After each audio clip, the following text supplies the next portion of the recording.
or we'll die. One of the two. For Those are our options. if we're swapping to the Devil Sniper, what do we swap to supports or to anything? Well, no, keep in mind this is still Ryan Zarya, right? So okay. we won't go ahead and swap to the double sniper yet, right? Because I think that because we're going to get the good regroup, because we'll probably have tank ults coming online. Yeah. Or online, there's so many opportunities where we're like 90 to grab and we lose first, and it's kind of like, okay, well, it's Graviton. Do we want to give that up in favor of something that's slightly better here? And the answer is yes, if we're playing anywhere in this space, because grab is nice, but you're probably not going to hit it in that space. However, if you can go ahead and put the game into this first street, this first choke, we can continue with the Ryan Zarya, so we'll keep the Brig, and we're going to need to keep the Lucio, right? For those tanks. One thing I will say, if we win this fight here on this corner, because we don't want to keep playing Ryan Zarya, what we're going to do is we're going to go for time burn, and we're going to play here, right? We're going to put our Reinhardt and Zarya in the marketplace, playing the Fountain for cover with our Brig and probably our Lucio, and we're going to put our Zen and our Widow back here. Suo, you're going to want to go up on that arch to shoot into their spawn. They can sit in their spawn and shoot you above the Rhine shield. Okay? Don't do it. Right? Okay. Play a little bit safer. Yeah. Play a little bit smarter. You could even play back here because you're hit scan and you can hit those shots, right? But you're just there to help provide pressure, and we were holding in their spawn, burning our ults as fast as they come up. Right? That is another key part of this. Support ults, if we know that they're coming online with a couple of big ultimates, we can hold on to those a little bit because we're going to end up transitioning, right? We're going to get into this. We're going to end up in this space right here. Probably. We might just burn out all their time in their spawn. I don't know. But we're probably going to end up in that space. So we're going to drop both of our tank ults. We probably going to drop Rally if we get pushed that far. So we can hold on to the support ults a little bit, but everything else we use pretty much off cooldown. All right, that is super, super key. We're not keeping Shatter. We're not keeping Grab. Probably not keeping Rally into this next fight on the on streets. So we're gonna go ahead and just ult them. Oh, I don't care if it's a one-person grab. Like if the Reinhardt walks just a little bit ahead of his team and we can one-man grab him, and the rest of them run into spawn and we kill him, that's about as much of a stagger or a one-team fight as we're going to get in this marketplace because it's going to take as much time as it would for a full respawn to come through, right? Yeah. So we just continuously delete 1-2 people at a time, if possible. And that will probably even be better for ultimates like Graviton. Now, Shatter, if you can hit 6, that's fantastic. But if you can hit just one really good important hero without overextending, do that. But for Graviton, if you can hit just 1 or 2 people, that'll be better than hitting a 6 because they'll be less likely to ult it, and we'll be able to follow up on it easier because a lot of your follow-up is going to be just Zeth and Brig, right? We're going to have a Reinhardt hammer, and we're going to have our mace, and that'll be pretty much it other than we can get a Discord in. So being able to hit just a couple players will be more reliable follow-up on that Grav, and we'll be able to clean that up a lot easier. Hopefully what we do is we force them to use key ults to get out of this, preferably support ults, and then we go and play in streets, and at that point it depends a lot on what their composition is. But we're going to keep the Widowmaker, we're going to keep the Zen, that's what we do know. We can even burn Beat Drop closer to their spawn if we know that they're not coming up on any key ultimates, because if we have to go double sniper, then we'll swap to Mercy, right? But if we're swapping, let's say we swap carry to a Sombra, in that situation you can stay Lucio. But if we swap carry to, say, the Hanzo, then you go Mercy. We also have the opportunity to go into an Ana as well, because of the way Streets is set up. You can run Ana Zen, much like a 2CP map. It really just kind of depends. But our next fight is going to be in this area, probably, right? And we don't want to take it too early. That's a key thing. Is if our tanks go too early, we're screwed, right? The cart will be somewhere in that area by the time we've regrouped and set up on this near high ground, which is where we should be setting up. We want to wait until the cart gets into this space, into this corner, because we might even want to wait until it gets a little bit beyond the corner, because we want to be able to engage our tanks from this high ground near within Widowmaker and Zen sightlines, which will be right here. So they'll have sightlines like this. They won't be able to see anything over here, right? They can't see any of this space. So we want to engage our tanks in that space, because you're not playing with Mercy Heals, you're playing with Zen Heal. You might get Mercy Heals, that's nice, but the Mercy's job is to stay alive because you're playing Mercy for res, right? And the reason you play Mercy for res is because the snipers, especially if they're going into another sniper, on the defensive, you have to always win the sniper battle in order to stay in a good position. So you're playing for res on your snipers. You're not playing for res on your tank. It's another key thing, right? So your tanks have to play smart. You have to cycle out on the cart really intelligently, because when you're playing those sniper compositions, you're playing more for the picks. Now, if you're going for let's say we go to a Sombra comp, because that can be super viable here, and here's why. You have Mega within an easy jump for your tanks, and within sightlines of this position right here. And the Sombra can reset anywhere in like this section because of the 2 health packs, and you can watch the whole flank as Sombra, right? Be a little bit careful with your translocator placement, but you can do that. If you want to get really cocky, you can even play from over here. Depends on how aware the other team is. But basically what you do then is you're not playing on the cart as much, you're playing counter dive. And at that situation, you'll let the cart go pretty much through this whole streets as much as you can, but they're going to try and pressure your sniper with their tanks. If they're not running Rein Zarya, right? If they're running Rein Zarya, there's a lot of things we can do to delete them, in terms of just getting a clean engage off. In that situation,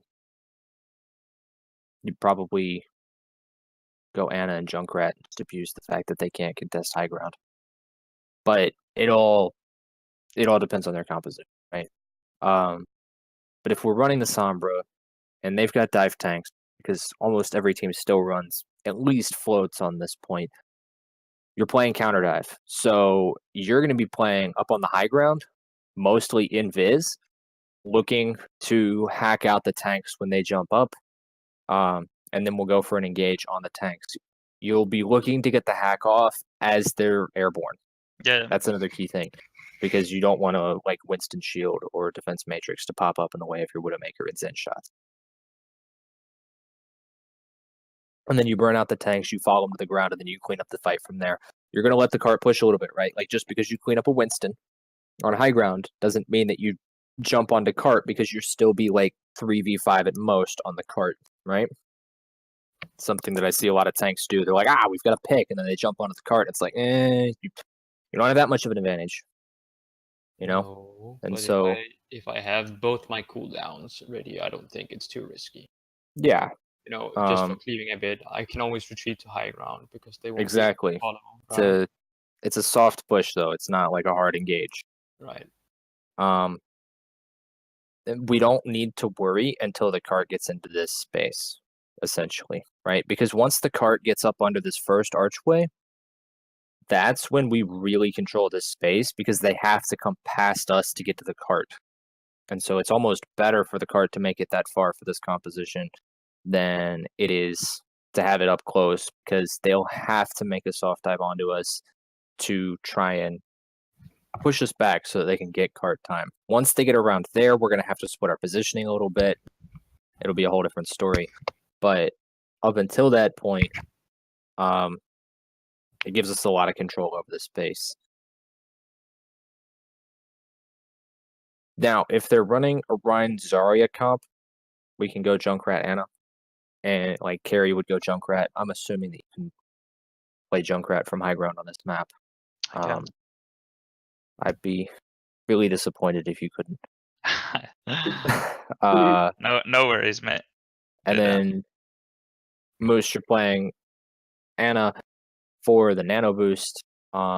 Obviously, because with this high ground, we don't need speed, and beat drop is great if they're running like a lot of super heavy engage ultimates like Graviton or Blade or things like that. Things that you can get a lot of value out of beat against, but we don't need the speed to engage onto them. The passive heals isn't going to do much because our team comp will necessarily be spread across the whole high ground. It's a rough place to play Lucio in general. So, but you can go Anna, especially if the card moves into the courtyard.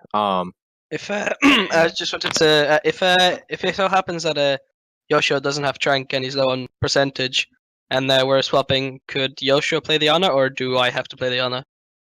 I would say that you should still probably play the Ana, right? Because then the third point swaps get rough. Does that make sense? Yeah. Because let's say that you do end up having to swap for third point and you're 80% to Trank, and he may have just used Nano to try and hold second, but it didn't work. That's a swap that we don't want to have to worry about, because third point we just run goats. We might run Kree comp, but that's about it. Either Kree comp or goats at third point. It's pretty straightforward. We'll go over that in a moment. But the swaps that come through after this is where it gets rough. Now, if it was last point, then we would consider that as an option, right? Because I understand that Yoshio's Ana is nuts and your Zen is pretty good, but for this second point, it doesn't make as much sense. But basically, what you're doing is you're kind of just playing. You're playing Anna. You hold your sleeps because it's your only value of peel, and your nades can be used either for aggressive plays with our dive tanks or not. But if we're playing into that Reinhardt Zarya composition, the idea is just to farm a nano boost as fast as possible. However you get nano is however we're going to win this, and then we can literally either nano our Junkrat or our Winston into the center of their team. We're really playing for tire, so nanoing the Junkrat into the team is good. Nanoing the Winston for a longer test is fine. Oddly enough, pushing this second point with a Reinhardt Zarya comp can be really, really easy if you have momentum. So your only job is to use the nano boost to break that momentum. And if you can get a play out of the nade, then that's great. If they're running the Reinhardt comp, any 6 sleeps you can hit will be cool, but it's not likely. The Junkrat is there to burn the tanks from high ground because he can kill them without looking at them. And you're playing for tire again. You can also, if they're determined to run Zen goats into you on Dorado, you can run Zen goats into them, and you come out on high ground, and then you drop into their team. And we do things a little differently. So we'll come out, and we'll get right over their team, and we'll drop into their supports and leave our Zen high ground. Right? And at that point, our job is to counter frag as much as possible. And we should be able to kill off their supports first, unless their supports are really intelligent and taking smart rotations. But if their supports are stacked on cart with their tanks, then we just drop into the supports and kill them. If not, then we drop onto their tanks and kill them. But we come high ground and we get like directly over top of them and drop on them with M1 held down. Except in the case of D.Va, she'll be looking for anything that she can matrix to get value, especially if they have an Ana or something like that. But if they're running the Reinhardt, classic Zen goats, that's something that we can do as well, right? And it does transition really well to third point. Problem is that if we win this fight, the reset's long, and the other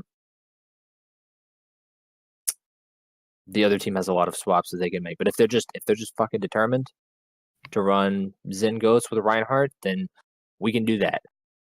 And we'll drop onto them here in streets, and we'll take this fight And if we win it and they're still determined to run Zen Goats, then we hold close. Again, we go back to the whole, we're going to hold in this space because we can set up really well in this space. And we just, even if the card's like back, right? If they're going to run the Zen Goats and we're holding here, they have no flank routes to go for a C9. We have a Lucio. He'll make it back before any C9 actually happens. They could swap, and if they swap, that's when you back up and play card, right? If they went Sombra, then feed back to card and play the card. But if they're just going to run Zen Goats into them, and we can fight in this marketplace all day long, we will get exactly the same regroup because they're not pushing card, right? That's all there is to defense. If they're not pushing card, you're winning the Yeah, So- generally, like there's only 2 chokes and they're really close, or technically 3 chokes, and they're close, so you can speed boost between them and hold the corners. So yeah, so you either want to hold here, like to the doorway here, or they're gonna choose one of those two, and very unlikely that they're going to go down here. One of your best holds, if you're going to hold up here, is you do behind the wall so that you can cleanly rotate either this way or to contest that choke, or this way, and you leave your Zen up on high ground there, because Yosha will be pretty much up there all the time, right? And he can scout every one of these chokes, and then you hard engage as soon as you see them come through a choke, right? Because again, Zetio and I talked about this. If you're playing here, what you're doing is anytime they come through any of one of these spaces is you're creating really short engage angles, right? Because these are your engage angles, regardless of how they come through. And if they pick either one of them, you have a long angle behind you as long as you aggress onto them first, right? And the key to these short engage angles, I don't know if I've already covered this, is that they have nowhere to go. They have no way to back up. They can't speed out because it's a wall behind them.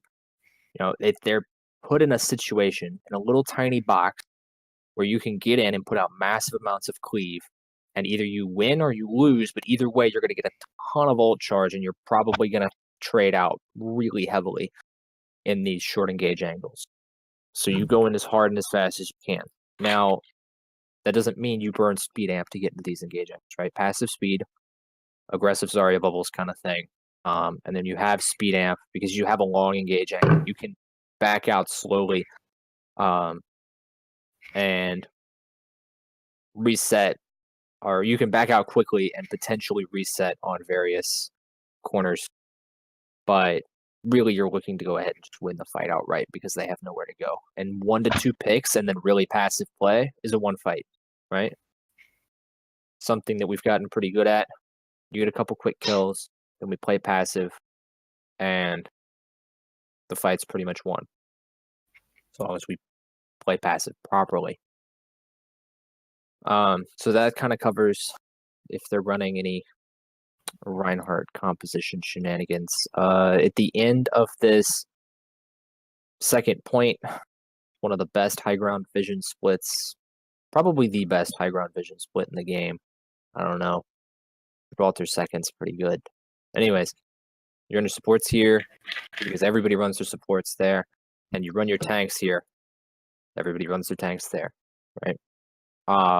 If we're on double sniper, your Widow plays the back sight line and your Hanzo plays the front sight line. Because he's got probably changed a lot. Your Hanzo will be playing the back sight line and your Widow will be playing the front sight line because she can grapple out. And your Hanzo has better peel for your back, right? So essentially you save storm arrows in case you get jumped back here in this base. And other than that, you're looking for the flank, and you can put your Sonic over here.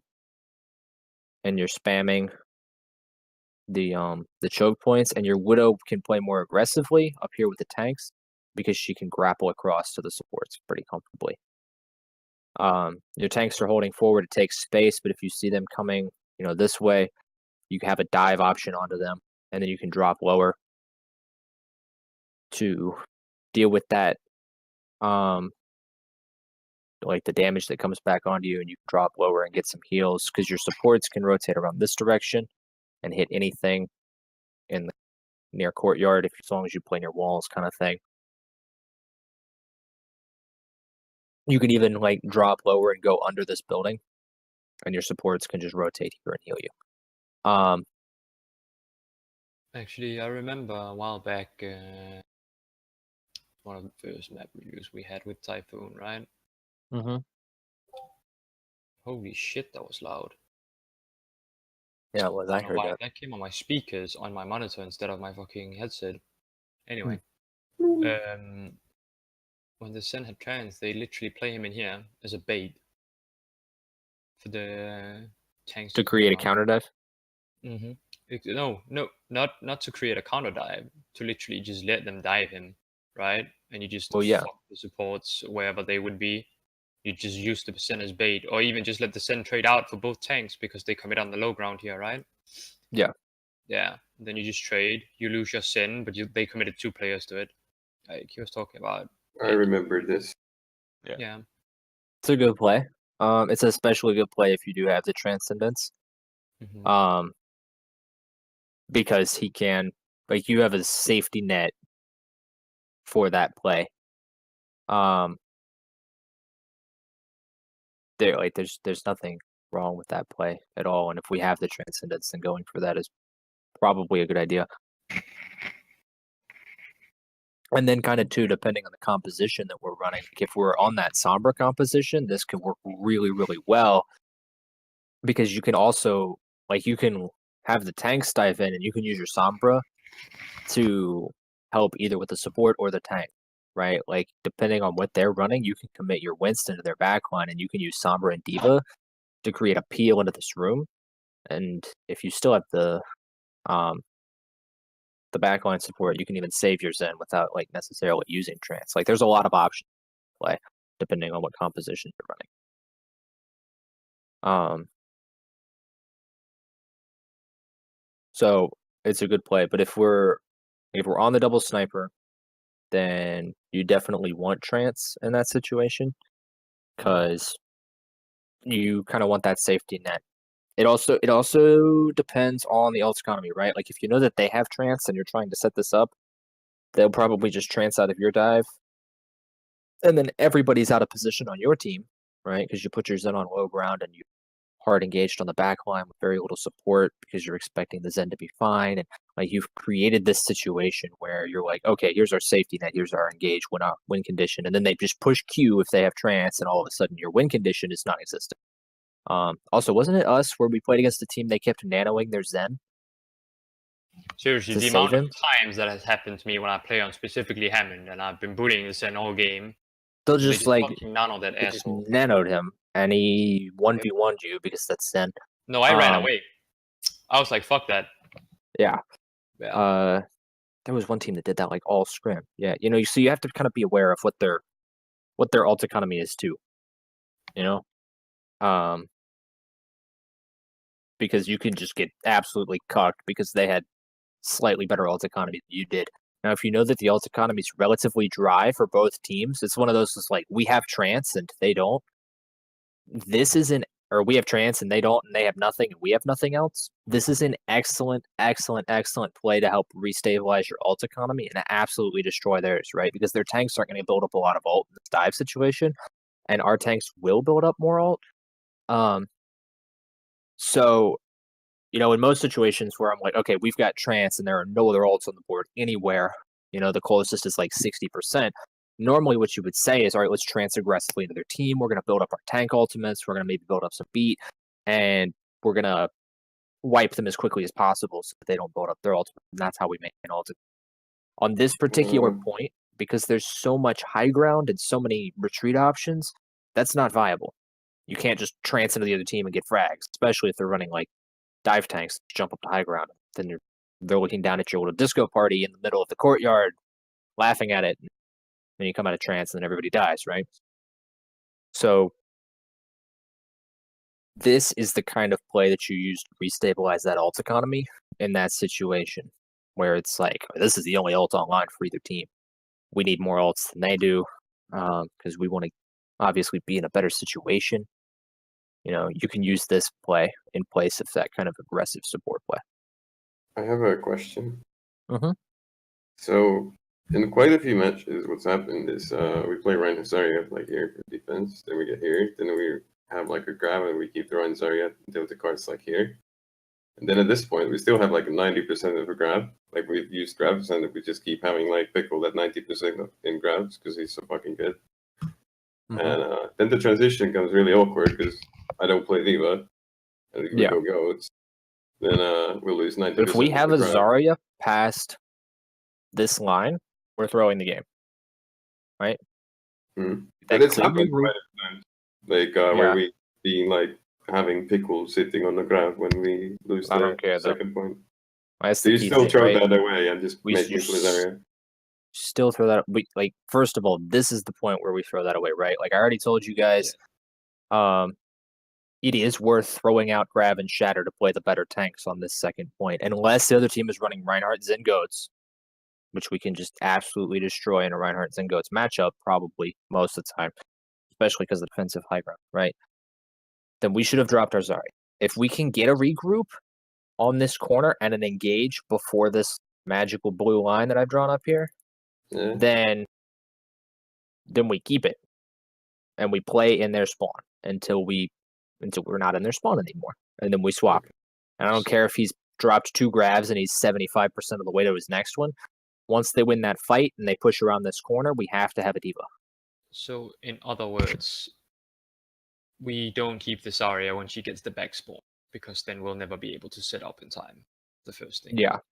If we can't regroup on this corner, then we drop the Zarya, period. And in terms of it being awkward, Suo, it's basically, it becomes awkward because the mistake is made earlier than when it's actually awkward, right? Yeah, I've been unsure when to swap. Yeah. So, I was thinking, if they run goats and we decide to keep the Zarya for here, would it be just better, like, for the third point, if we, like, lose the second point, would it be better just me to go McCree and we just play McCree comp here at this point, instead of going goats? Then we could keep the Zarya on Pickle and I could just play McCree. Yeah, I mean, that's very, very viable because largely just the good high ground here for us to be able to run the McCree comp. And McCree comp is better than it used to be even because of the right click. So it is viable, but we may have to, it's one of those things, right? If we're like 60+% to grab, right? Yeah. Or depending on the ult economy of the other team. That's another thing, right? Like if we know that they're high and dry on ults, we go ahead and swap to the Ghosts because Kree comp is good, but it's not better unless they're running floats with the dive tanks. So if they've got the dive tanks, then we just go McCree comp and we destroy them the whole time. But if they're not on the dive tanks, right, then it's very ult based because we can run the McCree comp until we get our graviton off, and we can throw away high noon free as soon as we get the grab off, right? Basically, what we do then is we're like, okay, we've got the grab off, we won this fight. We take our whole team, all 6 of us, back to spawn. We swap up our team comp, and then all 6 of us as a team roll out high ground and engage, like, period, every time, like clock, right? I don't care if the card's here. I don't care if the card's, well, anything past, like, right here. Then we don't roll out high ground. We roll out through main. But as long as the card's, like, not under the, like, around this corner, as long as the card's not around this corner, we roll out high ground and engage from high. What the fuck happened to my Discord? I don't know, dude. What do you mean? It's like, you know, the whatever you guys are saying is in my headset, but the notification sound is coming through my monitor. Are Oh, you using that's your monitor something in the as a settings. As a Windows equality button? Yeah, but it's happened without me changing anything. Like happened mid like session. Just check your default I am. audio device. But can I say something really quick? Yeah, go for it. So generally on all maps, you want to roll out on a retake, not on first fight. But like if you have a fight, you usually want to roll out from high ground, since rolling out from high ground forces them to like pull back and give you space. due to like they don't want you to drop directly onto them, so they pull back and give you space. So that's like the strength of running at from high ground, and like generally you should do that every fight possible. That's one thing too for the second point, since we're technically still on that, right? In this area, when we're rolling out for a retake, if possible, if we have the time, we want to roll out on this side high ground, right? Because it puts our supports in a better position with a better drop and more peel. Because they've got the little health pack there. They can drop low ground if there's a lot of heavy sight lines, say from snipers, and play from the low ground and be relatively safe. It's the cleaner engage angle. And through the main is just a nice, easy way to get absolutely crapped on. So if we have the time, we want to roll out on that high ground specifically. You only want to roll out on the near high ground. Is this one? If the card's in front of the near high ground. And if the card is passed under this bridge right here, you want to roll out on the far high ground and play out from there. Any other questions? No. All right, sweet. Going on to third point defense. Third point defense is, again, if we can, this way, take all of our fights from high ground if possible, especially with the McCree comp. Makes it much easier to hit those engaged flashbangs. Gives you a lot of good sight lines. And depending on what the other team is running, we run the Kree until we drop our grab, and then we all go back to spawn and make the swap. Once we have control of this space, right, there's this magical position that we never move past. It's this line, right? You can hold anywhere behind this line.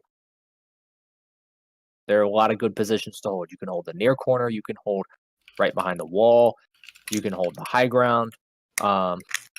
Whatever you want to do, right? If you want to put your Reinhardt down here and your Zen up here, that's one position that you can use. You can put your Zen back here, and you can put your Rhine on low ground right there, or low ground right there, or high ground right here. You know, there's a lot of good holds that you can make in this position, but as soon as you go around that half wall that just sits in the middle and acts as some kind of weird checkpoint gate for the truck, that's when the positioning gets weird for the rest of the team, and that's when it gets really, really good for the attacking. So you can hold as far forward as you want within this space. Now, if the cart is back in this area, right, then we kind of have to worry about a high ground push from the other team and them taking high ground away from us if we're holding the low ground, right? Because if we've got our Reinhardt down on low ground and the cart's back towards the bridge, they want to make a high ground push, all of a sudden we're in a really bad situation. So once the cart gets pretty far, we want to be holding the high ground. I've talked to Zeth about some of the engage angles here on third point, so he can kind of lead those out. But basically, we want to take most of our fights in this space, or if they're pushing the high ground, we want to let them come through the doorway and then engage on them. But we still want to hold fairly close, right? Like we don't want to back up right here with our Zen back there and come all the way out on this high ground. We want to hold a little bit further forward, let them come a little bit out on the high ground, make them earn the high ground position, right? Because we can hold really, really close to that doorway, and their back line has no sight lines to our front line if we're holding like right here. Whereas our back line can hold back here and have complete sight lines to not only our front line, but their front line as well. So we have to make them, earn this high ground positioning. And if we trade out up there, that's fine. Right, but we don't give up that space. We don't let them have that space. We make them win it from us.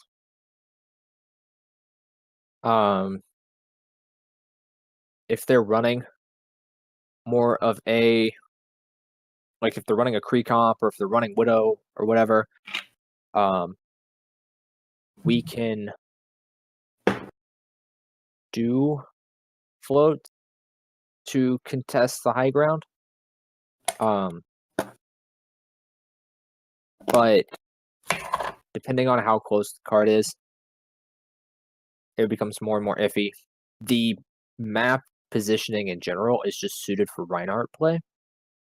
So if they're still running like that Widow or that McCree, that's when we know that we have to engage quickly because we don't want to let them get set up. Especially for a recontest, we have to engage quickly onto tank line and frag out the tank line because if they don't have tanks, they're not pushing the point. Period. If we can frag out the tank line very, very quickly, then we're going to stabilize defensively. And that's something we have to remember because a lot of times we'll get caught up trying to contest something that isn't actually pushing the point and it'll get us split. And because of that, they're able to live on point for a long period of time.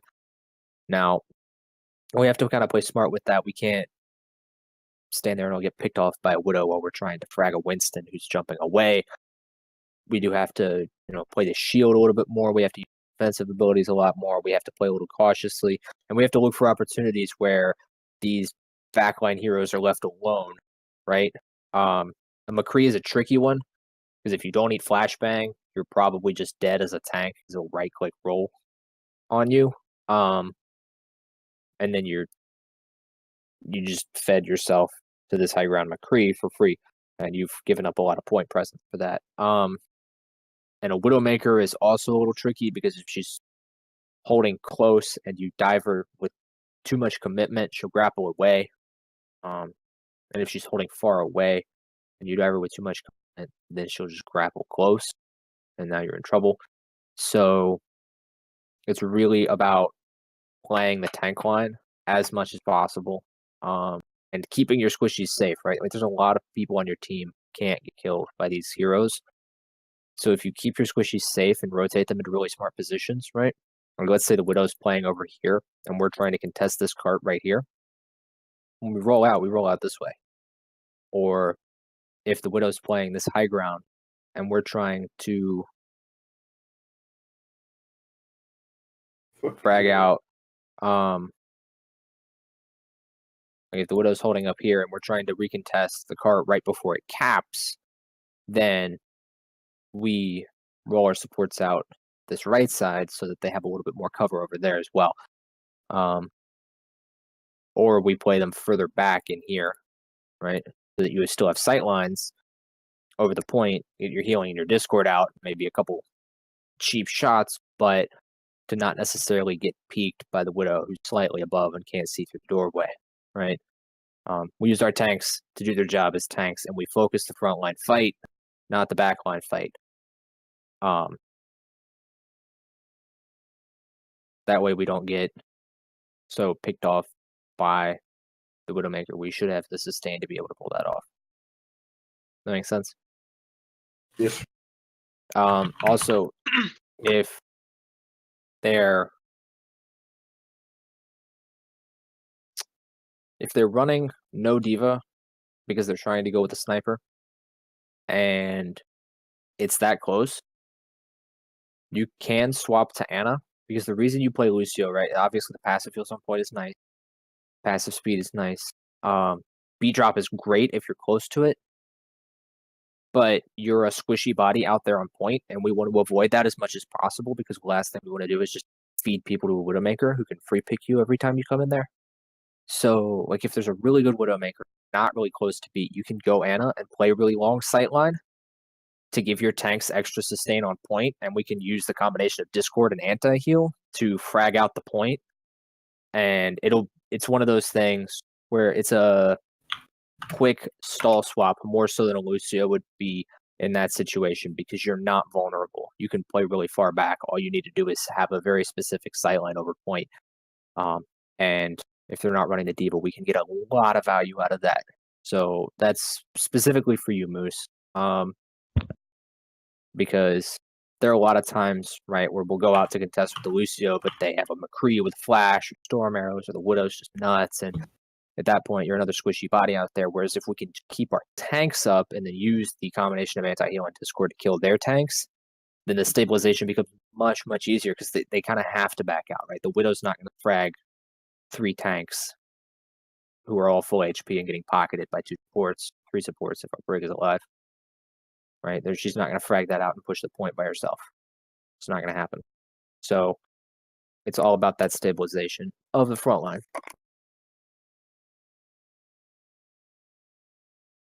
Any other questions on third point? No. Okay. There was a really fun strat that we used to run for Dorado attack that I don't know if it'll still work.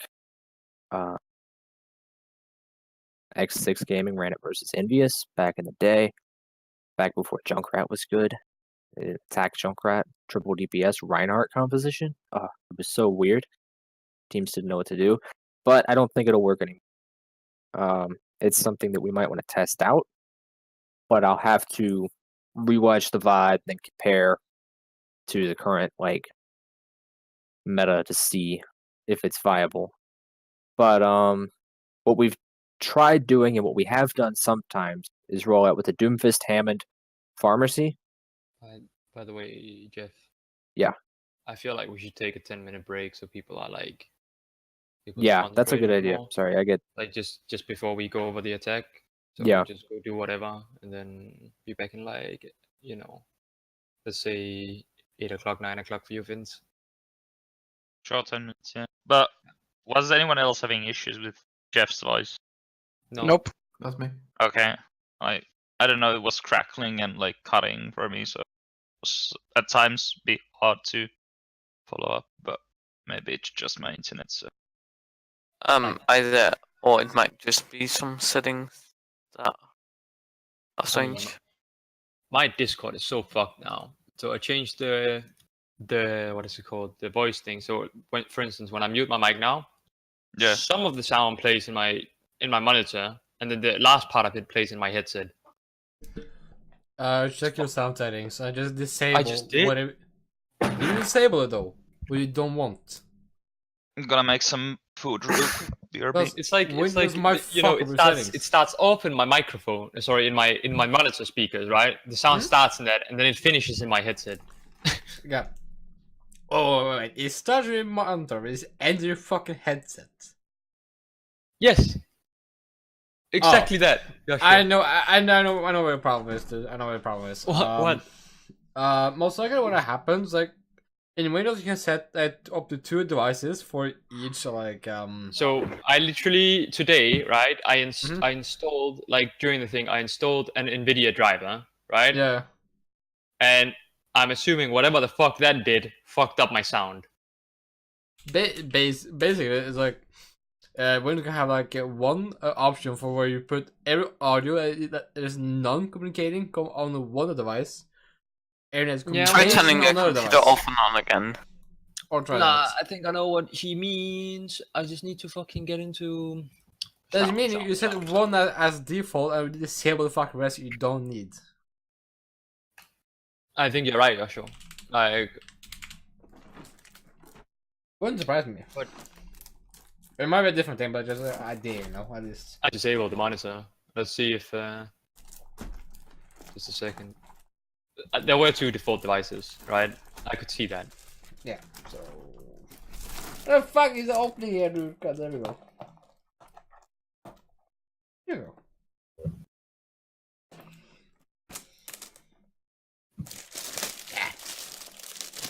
It's weird because the first part of the sound is still cut out, you know? Really? Yeah, but it obviously doesn't play my monitor now because I disabled it. Hmm? So that's weird to me, you know? Then check your Discord settings. Sukabliet.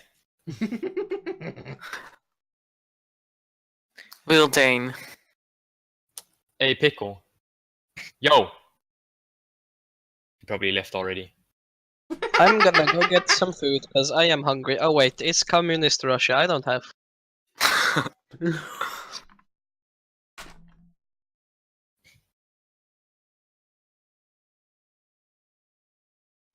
Vote is only for capitalist scum.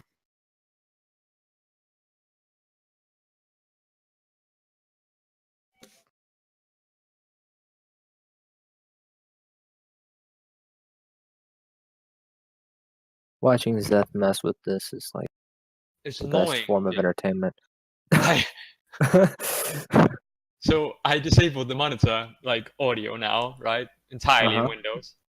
Mhm. But the first part of the sound doesn't play in my headset, and only like the last part of it plays. It's fucked up. I don't know what to do. Reset Maybe all of yeah, your audio I'm just settings. gonna start bashing my motherboard with it. Should be Just fine. reset all of your audio settings within your Discord. Start from scratch. Fucking Briette, why you bully me? What? Alright, I'll be back in 5 minutes since we have this break. We get more. Alright, I have to eat soon, so I will be gone for like 20 minutes, I think. It's okay.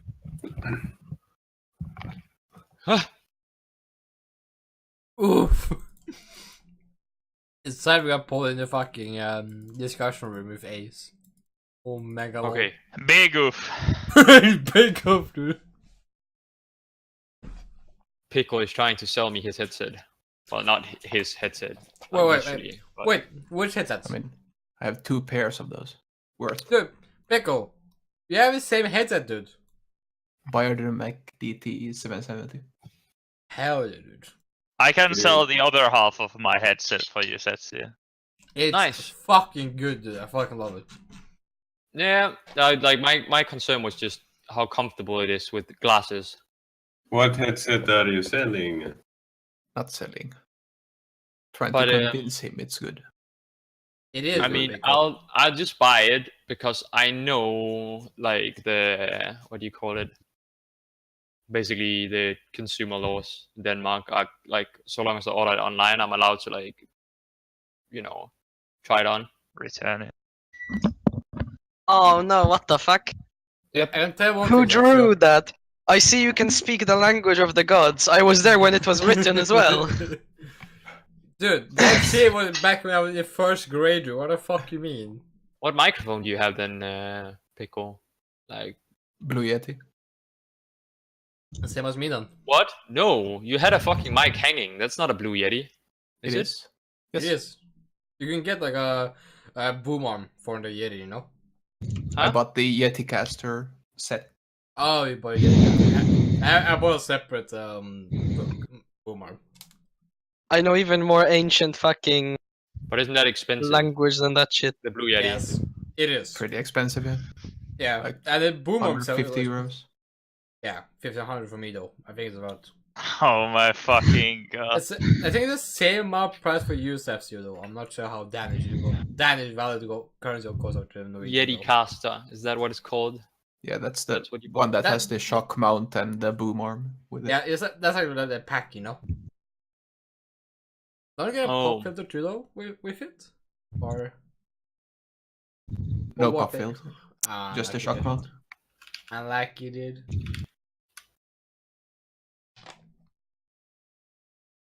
It's literally 216 euros. Was 200 for me, I think.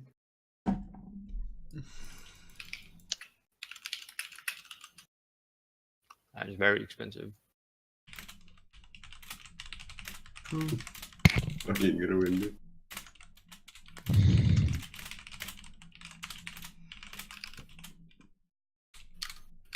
Good mics are pretty expensive. Yeah. But of course, it's kind of worth it in the long run, you know. In a way, depends like. But you can actually just dodge fucking gaming headset, which is like just stupidly fucking overpriced and just really fucking horrible in the first place. What is this F2? Pickle will know. Yeti in my spaghetti. Get in my Okay, spaghetti. what is Ace DMing me right now? I'm getting fucking nervous.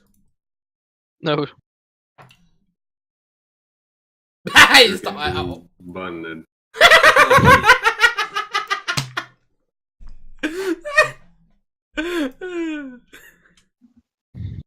I was considering this before. Like the only issue I have with like table mics is that I feel like fucking hell. I feel like sometimes anything like when it's on the table, it's gonna be prone to like a lot of noise from just touching the table and so on. You know what I mean? I saw some reviews of that mic. It doesn't have a really stable stand. It's a bit wobbly. Yeah, so you'd need like something separate, right? Yeah. So you are terrible at drawing. Look at what people frequently buy with it, and then it's basically the same price, right? Big surprise. Huh? Big surprise. So it's insane tracking. Yeah, anybody want to play X's and O's with me in the bottom corner? Okay. How much is that? It's like 70 euros for the like. What the fuck? Who the fuck did that? No! No! Kill Get us. fucked! Illegal! To the gulag you go.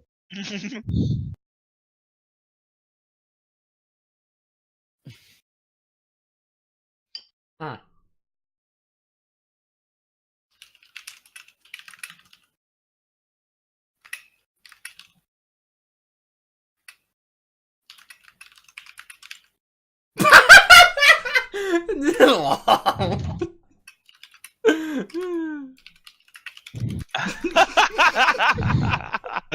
Can we not fuck the fucking map?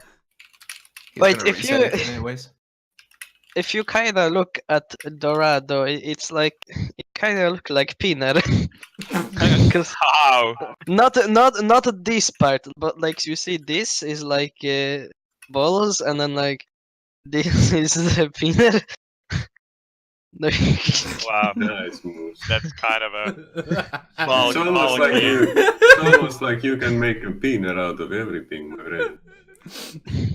Looks like a Who has this mechanical. insane tracking? Who is doing this? Why? It's So Canon. No, it's Samuma. Ace number one fan. Yeah, sure. Why you do this? No, stop ruining it, you fuck dick. Yet. Milliard. Who the fuck is that in the bottom corner? What is that face? Absolute autist teammate. I want them to draw. Then my teammates. be No, like, what are you "I doing?" will have sex with your mother.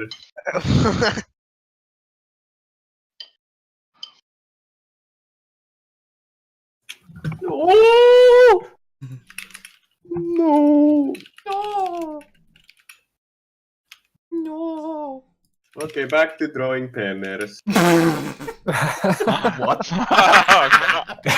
It's a very pointy That's a pen. penner. Why are you like this? Why are you like? It's the pointiest penner in the world. This is ink coming out of. Yes. It's a black penner. The pen teleport. That's an Wow, accurate. come on. No. That's an No. accurate representation of Samuma's genitals. No, it's still bigger. Give me a second. Fuck! Smaller, you mean? Jeff, can you give me drawing rights just for a second? I show my penner to the world. That's a No. lofty ideal. Okay. Here. This is my penner. No! It's so small. I got. Yeah, buy it then. Jeff, I bought a Lucio fucking Funko Pop. It's amazing. Oh You my can goodness. see it, but there's no zooming on this. Jeff, were you a good boy this year? Did you get a lot of presents? Did you get that I T-Max sponsored dildo? Don't know about the first one, but I did get a lot of presents, and I did not get the T-Max sponsored dildo. I'd have to talk to Ace. I mean, Yeah. slipping on these Christmas presents, dude. Like, Yeah. I was supposed to get lingerie and everything, and it just didn't happen. I was thinking of doing fundraising for that. A webcam and a push-up bra. I mean, that's what Ace You was gotta- supposed to be Great to see sending. that. Dude, that sounds like what Ace wants, dude. How am I supposed to advertise the team if I don't have my peace stream online? Team I didn't know swag. you. I always thought you were the coach, not the cheerleader of the Oh, team. dude, I can do both. I'm multi-talented. Oh, He's definitely a trap IRL, so just dress up like a fucking girl and go like cheer on T-Max. Oh my god. So I this is just what realized Suomuma, this is what Suomuma meant when he said that he got tricked in By- quotation marks by a silver Silver Torbjörn! No, it's Diamond Torbjörn! Wait, Sumoma, I love your new Discord gift from a picture. But Блядь. when someone takes your vodka. Блядь! Пошел нахуй, ебаный матч! The CS:GO experience.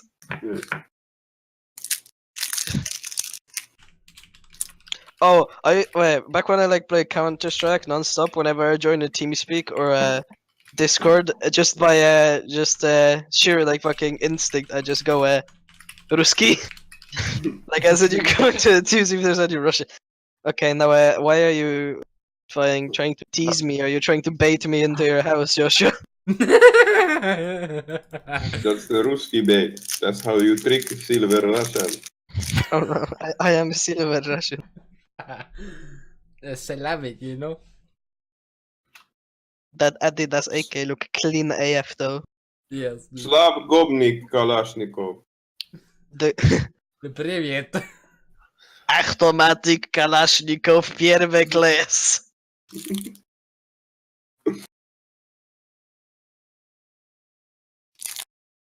All right, let me know when we're all good to go Where are again. you? I wonder when my mom is gonna heat up my food. What the fuck, dude? I got the The draw. perks of being So I'm 6. good for at least an hour. Hell yeah. It's not even that, it's just because if I do it myself, I'd burn down the house. Okay. It's not a perk. They don't want to do it, but What they do do it you out of safety. mean? Anonymous, I've been cooking since I was like 8 years old. How fuck? Same. I can- I'm I can- sorry, but I can operate a- the microwave, okay? that's a parenting fail. Yeah. Hey, Wow, don't you guys fucking got rolled off trick. He can give a good suck though. No, it's like- a microwave. That's also a parenting fail. I'm That's I'm a good with parenting win. That's a parenting win. I'm It's good with pretty good actually at- making the food, but if you want me to heat it up, I will fucking explode the oven. So cold food only for Moose. Got it. Yes, yeah. No, If we ever actually make this work, if by some chance we end up in a team house, please do not ever let me near the oven. I will explode the oven. so you will be only one operating the oven. I'm pretty sure we have For all big the dudes in insurance Story. scam. I can make hella good Slavic food if anyone wants to. Nobody wants Slavic food. You're wrong. Fake What What the do you fuck mean? you They have mean? amazing soups. Let the Well, if revolution I'm begin, there, boys. it's gonna be fried chicken every day. Fucking Oh, hey, oh, deep hey. fat fry. The fucking Okay, just guys, we need to burgers. get to contenders. I want some fucking that guy KFC right now. I remember Florida Ugh. man sneaks into McDonald's to try drink their oil. The Jeff, fucking you know- frying oil. What's that? I basically had to land in America, like Had as a to. transition to going to Vancouver, right? Oh, Yeah. that sucks. There was a fucking, I think it was called Popeyes in the airport. Popeyes is okay. I had it. I thought it was absolutely horrible, oily shit. Mm. It was so bad. Jesus it's- Christ. But I it's- went to it's for- London and went to KFC, and I was so disappointed. I wanted to end my life. You went to Popcorn chicken there is KFC really in good. England. Yes, Look, if you're not having Chick-fil-A, then you're not actually having really good chicken. The best fried chicken I've ever had was in South Korea. It's fucking amazing. Well, yeah. Fucking KFC in England is known as the worst KFC ever, in the world. yes, it was fucking bad. We're getting On the KFC other in hand- Finland soon. Like, I No, was- the Polish KFC is not. Trust I me. didn't know what I ordered, and I ordered like so much shit. Our whole fucking table was filled with buckets of chicken, and I was like, "Oh, nice, nice." It tastes like shit. Then my family members be like, "Yes, I can take one piece of chicken," and I'd be like, "Oh, this all left for me, nice, nice." And I take Because one there's bite and almost puke. But if there's really nice food in Poland, but if you're just feeling extremely hungry and don't care what you want to eat, there is a kebab there at every street corner ever. So in Finland, all we eat is kebab and pizza. Or at least I eat. Carrie probably makes some spaghetti and meatballs. Yeah, Carrie was like, I need a break. I'm gonna go eat my meatball. Yes, I actually. Carrie is a meatball. I am actually eating meatballs as we speak. Is everybody ready to go? Yeah, Yeah, I'm yeah. ready. I'm assuming we're not scrimming today, by the way, or are we? No, No, no no, no. scrim today. We're gonna finish this up in lightning speed, and then we're gonna do Hanamura in lightning speed because it'll take like no time at all, and that'll be it for today. Speed boost.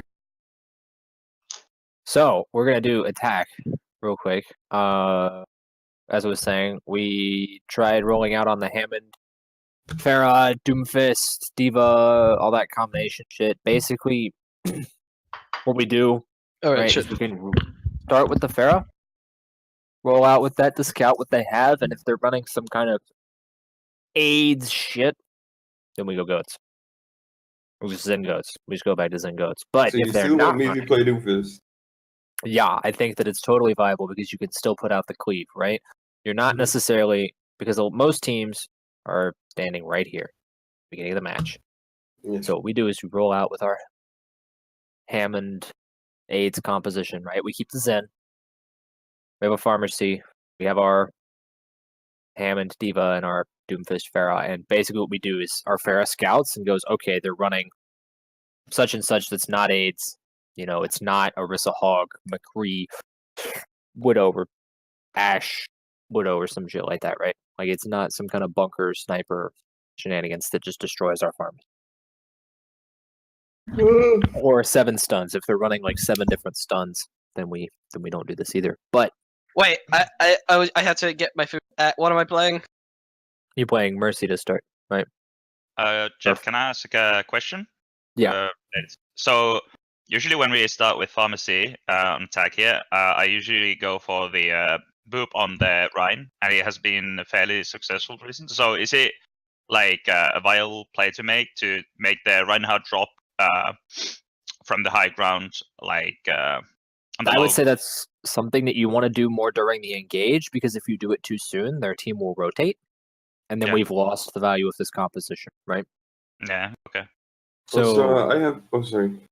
You want to do it with the engage. That way, they don't have time to rotate before we get onto the back line. But during the engage, right, like when we're coming in, you fire off that first rocket with your boop, and then you keep firing the rockets. It's very viable then because it prevents as much cleave coming out onto our back line. Yeah. Right? Okay. Or even Yes, use it to Suo. get super close, so you get massive damage. Because if Suo and I are gonna be there, they shouldn't be looking at you for sure. This That's is a another very thing. general question, and I feel very bot about having to ask it. But if we are already like all positioned and we want to switch comp, is it worth it to take the fight before you switch, or do you just go back and switch? That depends on that comp, I think. Yeah, if they're running a comp that counters yours, just go back and switch, right? Which is why I say you peek with the pharmacy, because everybody else can stand at spawn, and you can peek with the pharmacy and go, okay, you know, we can still take this. Now, one key thing, right, is it just because they have a Widow or just because they have an Ash or whatever does not mean that we necessarily drop the pharmacy, right? Because if you go in with the engage, we can still get value out of it. You just have to peek and tell us what they have and where it is. If they're running double hit scan, bunker comp, or some shit like that, or if they're running 6 different stuns with McCree and Brig and May and Hook and Sleep, like if you know whatever, then we can't run this comp because we're depending on not getting all of us stunned shit, right? But Also, one quick question. Yeah. Do I have permission? No. Fuck. This is just 2 rollouts that we do. Is it like Is it like the one from here and the one from here? Is there anything else you would like me to practice better? I Or don't this think point? so. Really, I mean, the key one is just this first engage, because if we can get the first engage off, we can cycle out, back in, and it becomes much less complicated once we get to the marketplace. But the that first engage is really kind of key. So we peak with our pharmacy, we look and we go, okay, we can break this. Everybody's set up, and then our engage is we engage into this space with our Hammond and our Doom, and you use your. Ideally, we get the slam and the uppercut off. We get the slam off with our pile driver and a rocket or two, and then we get the uppercut off, and Diva should be coming in during that time, right? And looking for low targets. So Hammond will be able to eat the CC. You're looking for Cleave with the Doom because those two abilities hit everybody. And if you can land a punch, that's nice. We're just looking to finish off low targets, and then we get out, right?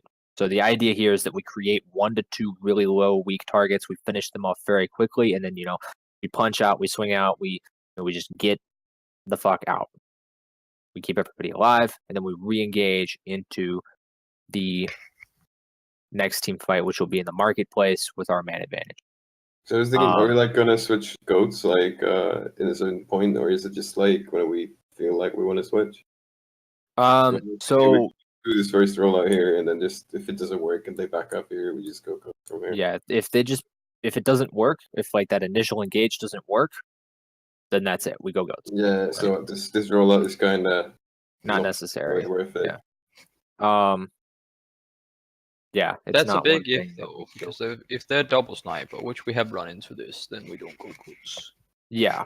Also, that's the exception, I think. One big point that I have to make out from this play is that when I push here, they really often keep checking it. They know that I'm here.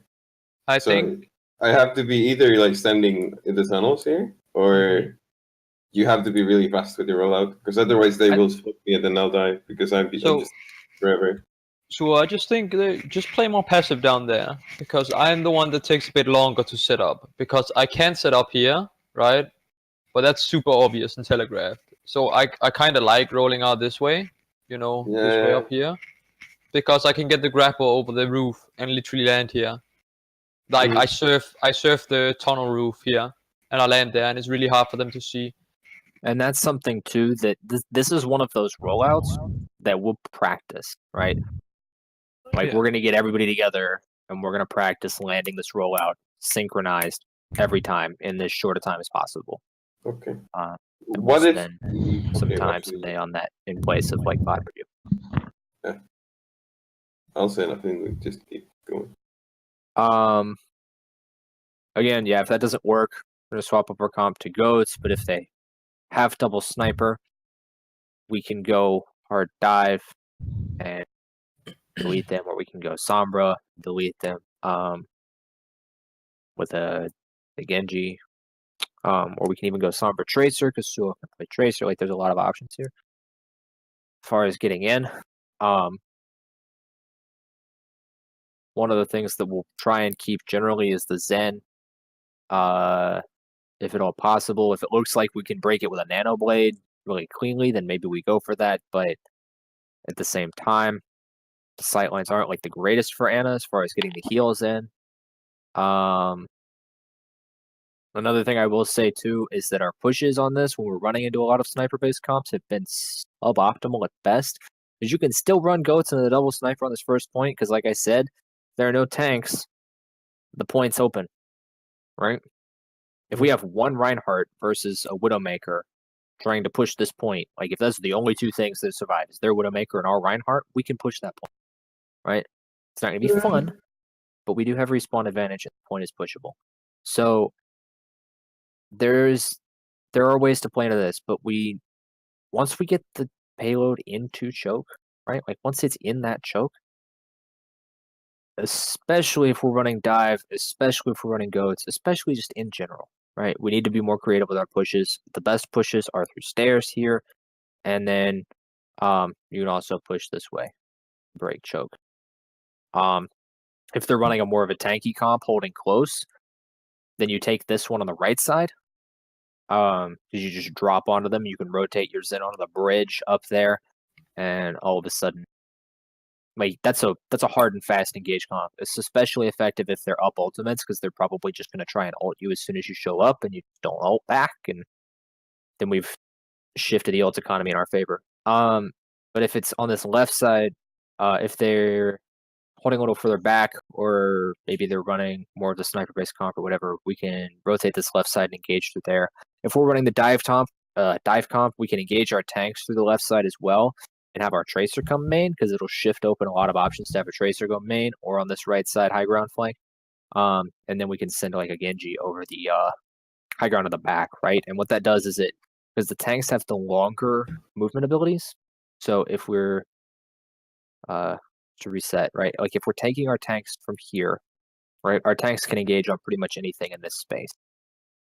If we have our tracer come through near, along with our Genji, then they can engage onto anything pretty much in the whole courtyard, as long as it's quick and clean, right? These are the optimal ways. Whereas if we try and engage our Genji from anywhere near this main choke, his dash isn't going to get him in. So he'll have to burn deflect, and then he won't have it after he gets in. So you kind of want to engage the Genji backline.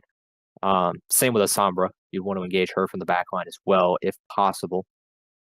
Or you can engage her through main. Same with the Tracer, though. You don't want to engage as much through this left side unless you force the issue right side, right? Like if you guys set up your tanks here, first of all, you don't have a lot of great dive angles. You've cut off a lot of space. Like that's as far as you can go max. But if you're doing this, it's generally just force the supports this way, which your Tracer can have a really easy time getting onto than that way. But now you've created a situation where your Genji has no engage angle whatsoever. It's not good.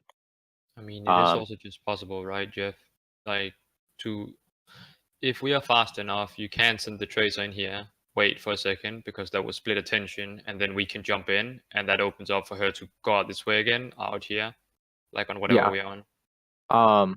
Just to pull attention. Yeah, that's one of the ones where, like, she's coming through, like, you want your Tracer to come through this space, right? Whether she comes high ground or low ground, you still want her to come through this space, because it's not going to take very many blinks to get onto a target.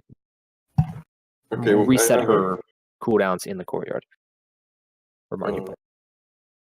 If we win this fight here, and we get the card like around here, and they're coming, what's the play with the Doomfist Hamlet here on this area? Yeah, so we've won this fight.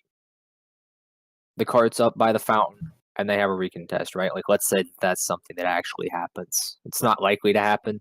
They'll probably give it up, but they might not. Basically, what we do is we hide as best we can, because when they come in for the recontest, they're going to come either through here or through here, right? So where do you think our kill box is at? I usually set up here, ready to slam what you just said there. On this side. Yeah. This is our kill box right here. So we want to be engaging into this space, and it's the same thing. We want to get a Doomfist slam in with the pile driver and a couple rockets, and then we use D.Va to, protect our Doomfist, obviously. The Matrix, help finish up targets. Our Zen is a cart bot in this the whole time. I don't know, Jeff. Like, sometimes, as Hammond specifically, right? I like if they're pushing here, hitting here more, because as soon as they split high ground, low ground, the shields become dodgy because you're close to this wall, right? Yeah. For one. And you also can't knock them all up. Like, it's kind of dependent. I understand wanting to hit there. When they're all in there, like, even just the roll into them kind of thing, as you set up, is a lot more explosive. I mean, I can do a rollout from here. Okay. But the problem is, if we do it here instead of here. Yeah, but like if I land here, Suo, I don't expect your follow-up. All I expect is to get a bunch of damage. I probably have mines at this point, or very close, right? And to get a lot of shields, and then I'll just roll back out, and they still have to come through here, where you can go. And my grapple should be about ready again.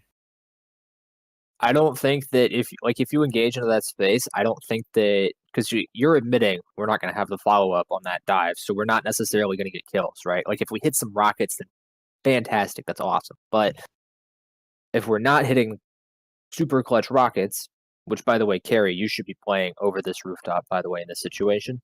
Yep. Because you use your boop to get directly overhead, and then you basically pogo with your rockets, because we're hard engaging. We're not expecting this comp through second. You can even just go for a barrage into one of these kill boxes if we're in, like if we have tanks in, then you can go for the barrage. If we don't have tanks in, then you can't, and you should call it so that we can get matrix.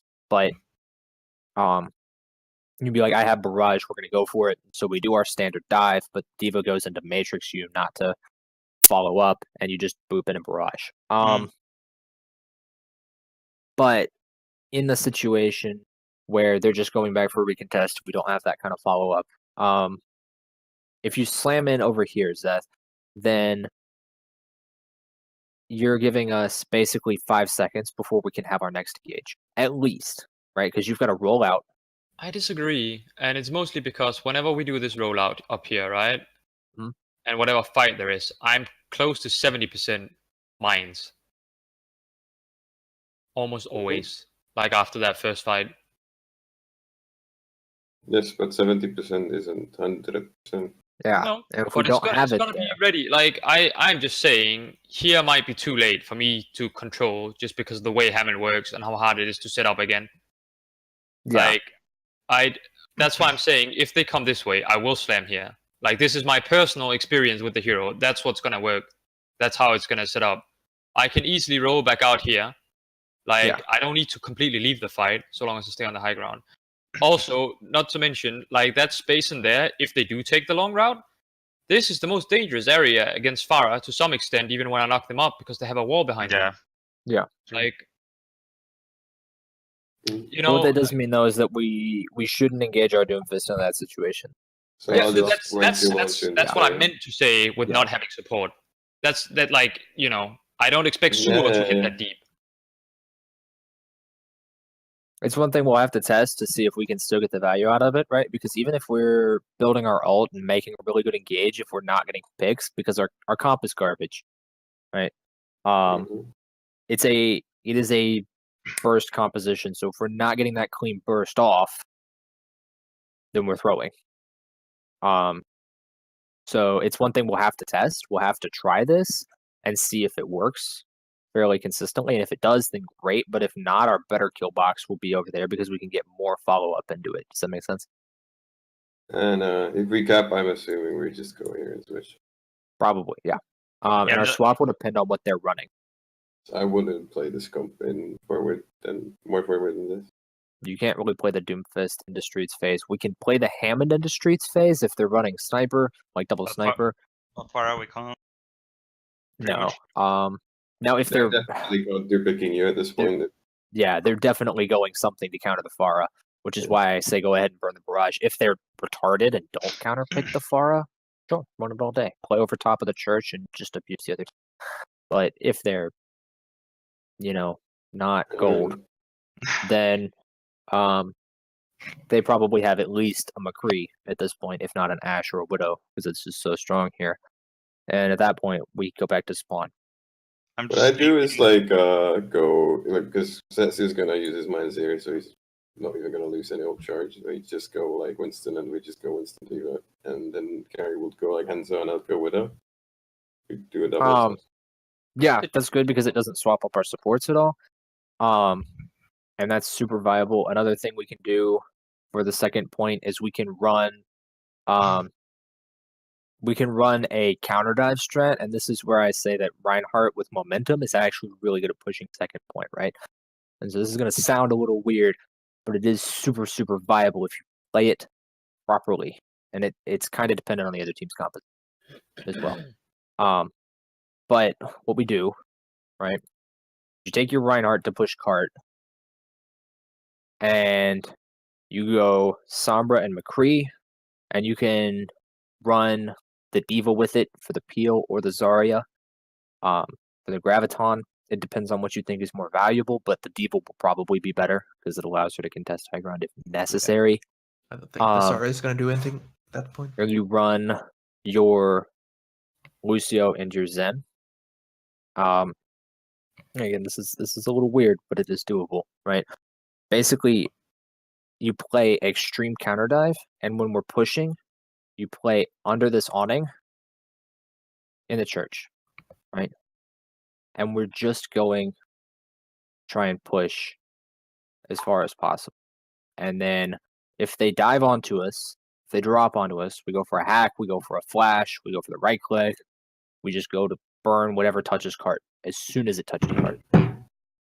And you have to play out of sightlines under So the we're church. playing without Burst here and Illusion here, so I have to be hard shielding the entire fucking Yeah. time if I'm the one on the You are. card. I You can't. are a shield bot. I'm just a bait, more or less. Yeah. This is very similar to what X6 did versus Envious way back in the day. I watched they that ran game. a Junkrat to contest the high ground, not a diva. It was hilariously stupid. But it Fucking worked. insane. I remember watching the game back in the God, day. it was so funny to watch Envious I know. I tilt actually off their cried. ass. I and- actually almost cried because I was rooting so hard for Envious. Oh, dude, I hate it. I'm sorry, but I can't stand those people. What do that- you mean? It's like my least favorite group of Overwatch players ever. What? What do you mean? Harry Hook Hands slap down. is the best thing. Time Time was Hook is Rotom. probably like the only player on Envious that I Who? didn't despise. Harry Hook. Yes, he was also the only nice guy in TF2 out of the people. Yeah, Wait, what- Time is. what- Wait, was Anyway. Chips not nice? Let's get back on the He's not- subject. Yeah, let's get back on the track. It's the same concept. Is that as soon as they touch cart, you clap them. And we hard shield. We use our team under this awning, to push, and we play the objective. Play on the objective and use every single cooldown and ability we have to delete them as soon as they touch the objective. We burn ults as they come up. But I actually have something to say about this, Jeff, because Yeah. whenever we have run Reinhardt comp and they're not Reinhardt comp, right? Even like a more standard one, not this, right? Yeah. This initial path is usually very easy to get because they don't really contest, and I can hard shield through it, and they usually don't want to engage. It becomes and we can super play underneath awkward. the awning and everything. But once it gets past the bridge, it becomes nearly impossible to run this in. Yes, because like Hanzo there and maybe a Widow here, something, just a crossfire is so difficult, and I can't shield the team anymore. So that's where we get into weird pushes that we can do. Once the cart gets into this space, right? Mm-hmm. You have to kind of make one of two pushes. You either have to go high ground through the right side, and you can either go through church or you can go the back way, but this way is like garbage. If you're running into a lot of snipers, probably want to go through church. Or you can go high ground this way, right? Kind of depends on how far along the card is. We're still playing the objective. And so what we do is we set up our Sombra on low ground, either in the bank or on this right side, one of these two positions, right? And we use the hard shield on our Reinhardt to get onto cart with a couple of people, and we go for the push, we go for the hack, we go for the flashbang. We ult into it. We should be dropping ults on cooldown. That's another thing. The whole push, we should be dropping ults on cooldown. If you see one Winston who's not in spawn, and you have EMP and just enough follow up to kill this man, then you solo EMP him and you kill him, right? Like I don't care. All the way, ults on cooldown. Anytime you see a kill opportunity. Please hack him if that's possible instead of just DMP. Yeah.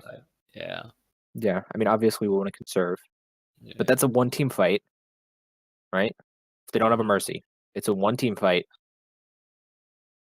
and it's an ultimate in exchange for a one-team fight, right? Like, I want you to understand the gravity of how much I want you to be willing to burn ults, because they're not valuable if we just get wiped.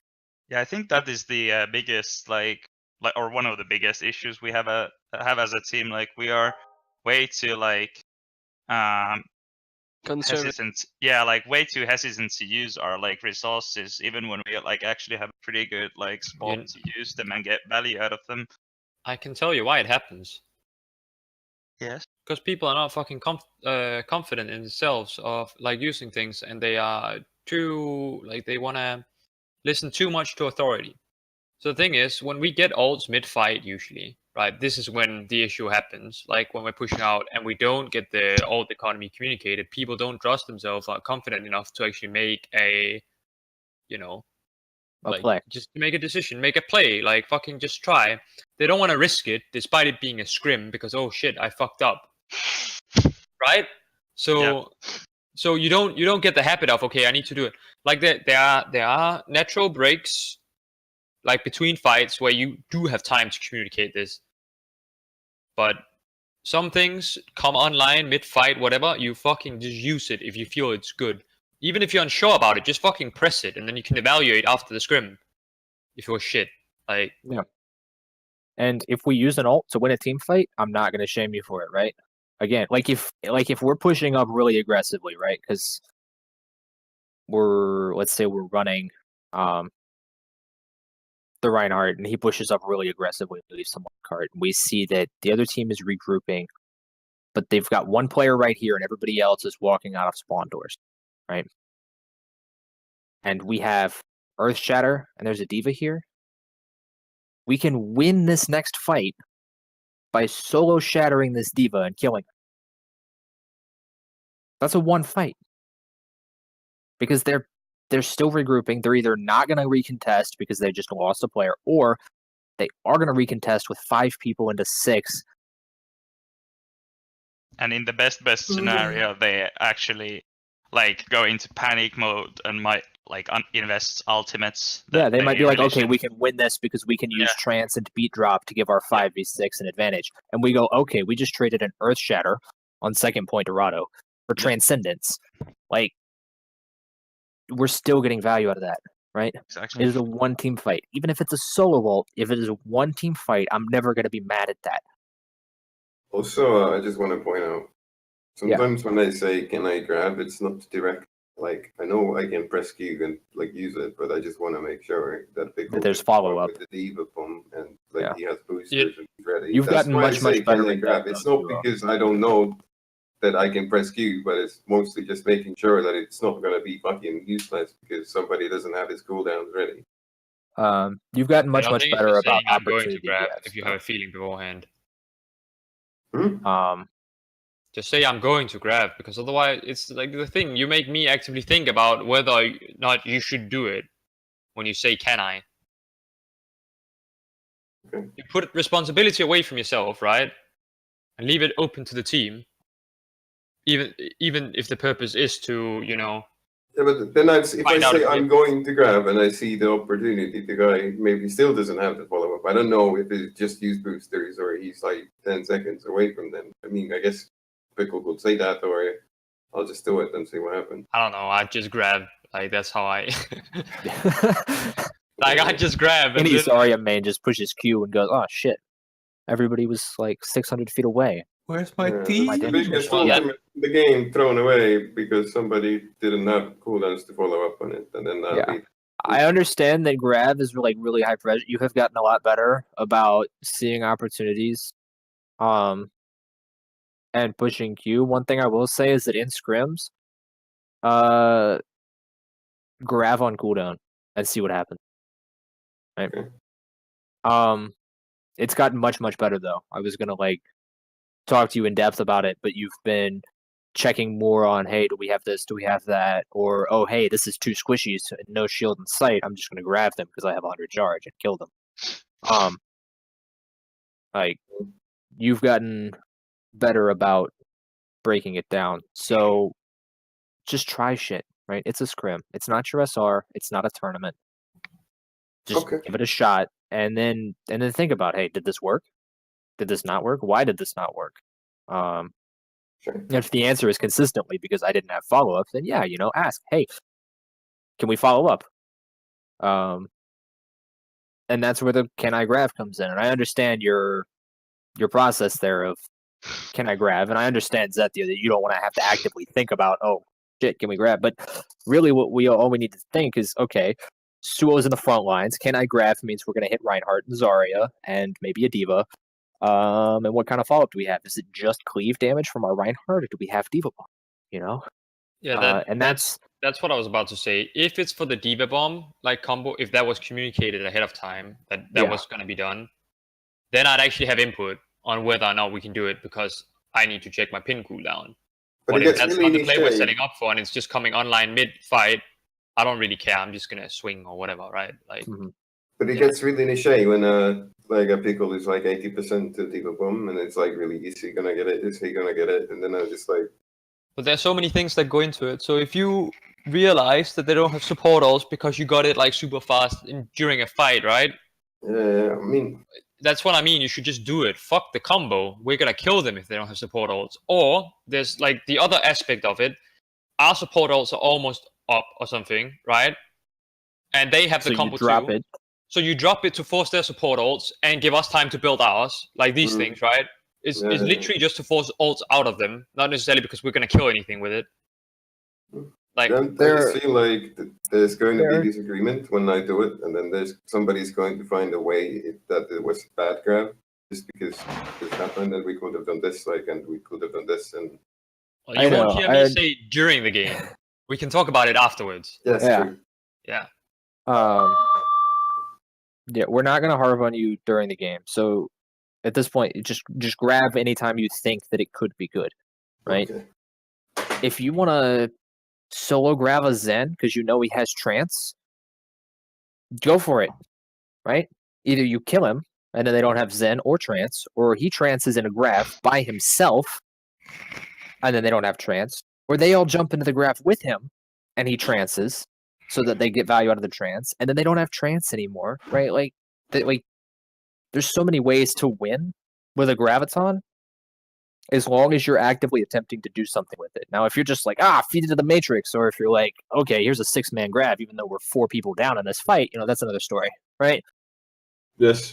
But if you look at it and go, all right, let's clap this one person with graviton, because I know that he has a key ultimate, or if you're like, all right, let's zone them off the card or whatever, right? I trust your thought process to be like, I can get value if I do this. Yes.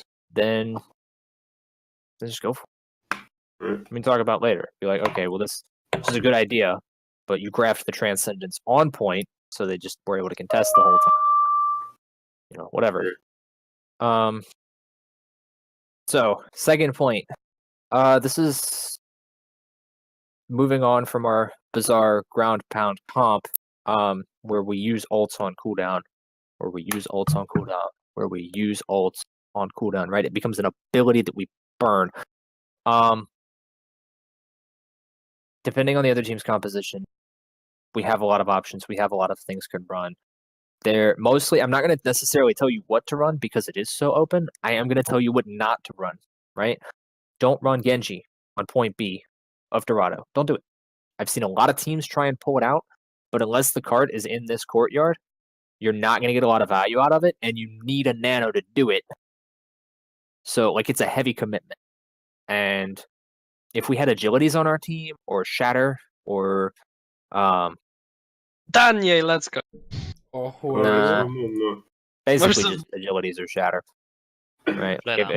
Easy. Oh wait, he just played Fire the entire map. So basically, unless we have Winter in our team, we wouldn't do the NG. There's not really any point, because there's something else that we can play, right? That'll probably get more value. I get that Yosho's Ana's nuts, but you're not getting any value out of the utility.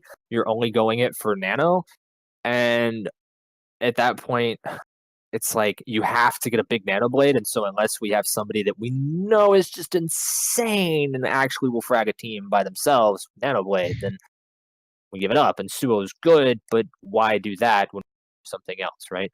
Yes. So don't run Genji. If the other team is running heavy sniper, don't run Pharah. Pharah is good up until it passes under the, because then after that you can't play around the church anymore, and so you have to give up sight lines and whatever. So don't go pharmacy. Widow is amazing second point with a mercy for the attack.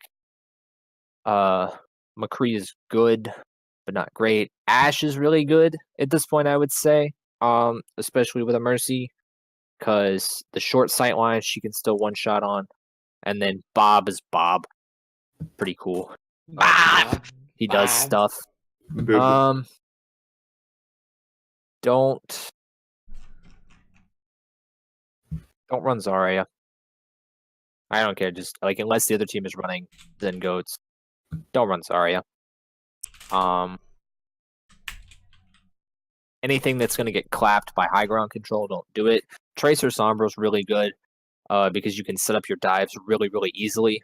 They can both play low ground and get into position very early on.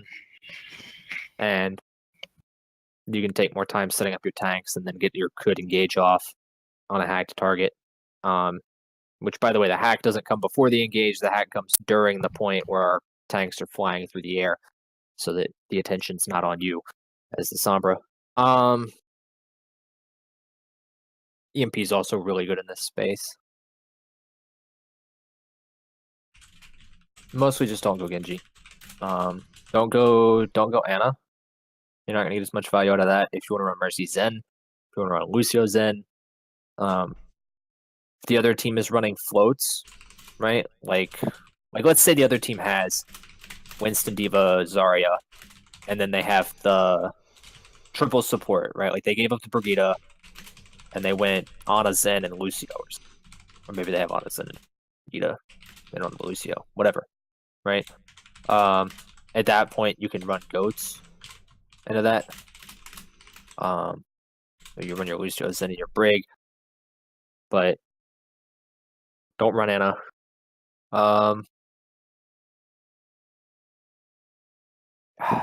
You can run Moira, but it's never going to be as good as anything else unless they're trying to dive you really hard and they have some super killable target, right? Like at that point, you're running more of a Slambulance than goats. You use the Moira to kite tanks, but it's not really going to be very high value. Double Sniper is just really good on second point. Dorado always has been. So we can go that as well. Your primary composition is probably going to be either Double Sniper or it's going to be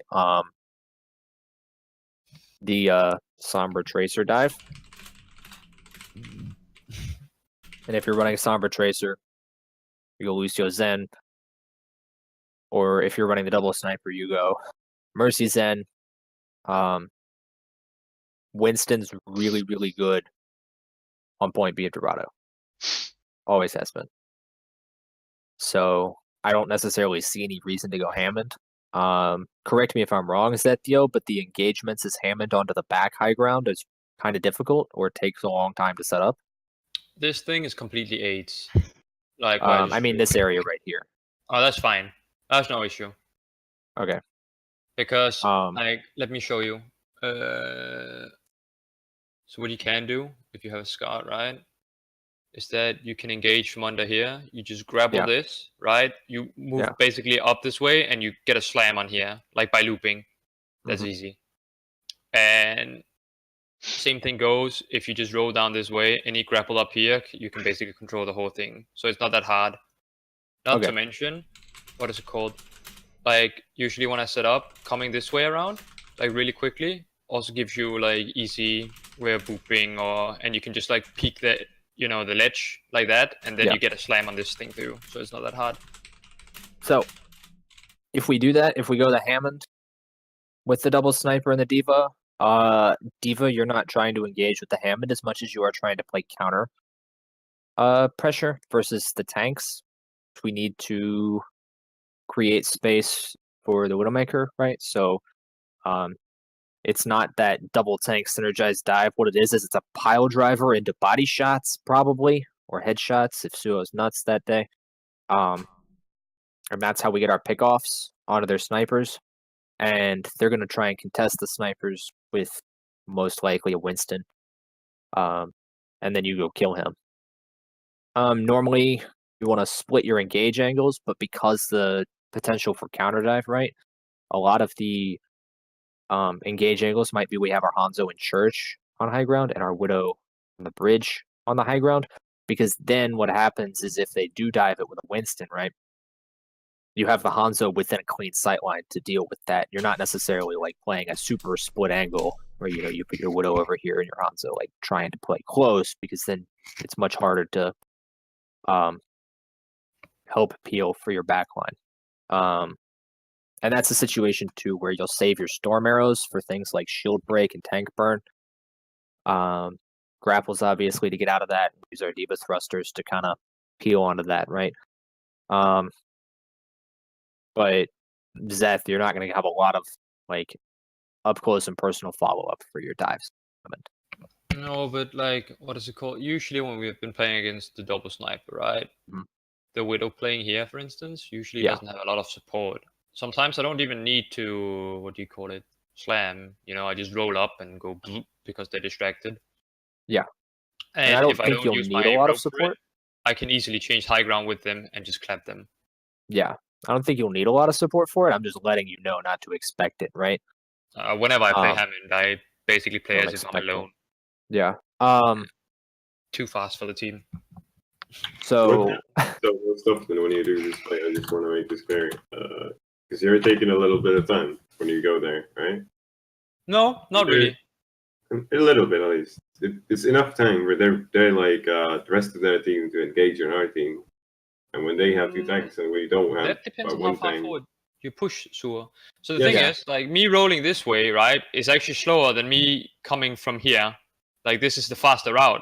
You see, the shorter ground. Yeah, but I'm just talking about the Hammond in general. Is yeah. like they're gonna have more value from the 5v5 than we're gonna have because they're having two tanks and we just have one. Right, but so if their team is playing here, Sur, why would I engage here if there's a Widow there? That Like is what true, value that is is she true. gonna get? If they're playing here and they just decide, okay, their Hammond's here, we just push here. And Right. goose up. In that case, that- when I want to set up, I feel like you shouldn't move out in this engage area. You wait for me to set up, which is going to take a little bit of time. Yeah. From there. Yeah, you basically what you do is you can scout and see how far forward they're holding, and you want to set up your Hammond so that you can peek with him. Because I They're remember going to us give you a having ton a of scrim. space, right? Like if they play far back on both these high grounds, and you want to take this awning right there, that's fine. That's okay. Your Zen's going to have to play through this space. He's going to have to play far back too. That's another thing, Yosho. You're not aggro. You're playing further back. But that's a kind of a split focus, right? But if they're giving you this much space, you can come up to this high ground and play there pretty comfortably to pressure on them. And if they try and engage on you, they have to move through a long sight line where you're going to be able to put down a lot of damage, right? So just want to point out, last time we did this strategy, we had the exactly same comp. We got held here the whole game. We didn't get past this area ever. Yeah. I don't remember what was the cause of it, but if they're holding this close, really long there. If they're holding this close, you don't have the sniper sight lines, and there's a very hard time setting up the sniper sight lines. And that's one of those situations where you would go the Sombra Tracer, and at that point you're using your tanks to put pressure onto their snipers, but you're really trying to burn the low ground in terms of like dropping a hack onto a tank and using the Tracer follow up and hopefully the D.Va follow up to burn that, right? Because you can soft dive onto the high ground, and then their tanks will probably try and come in, and you look for the hack, and then you drop from high ground onto the tank.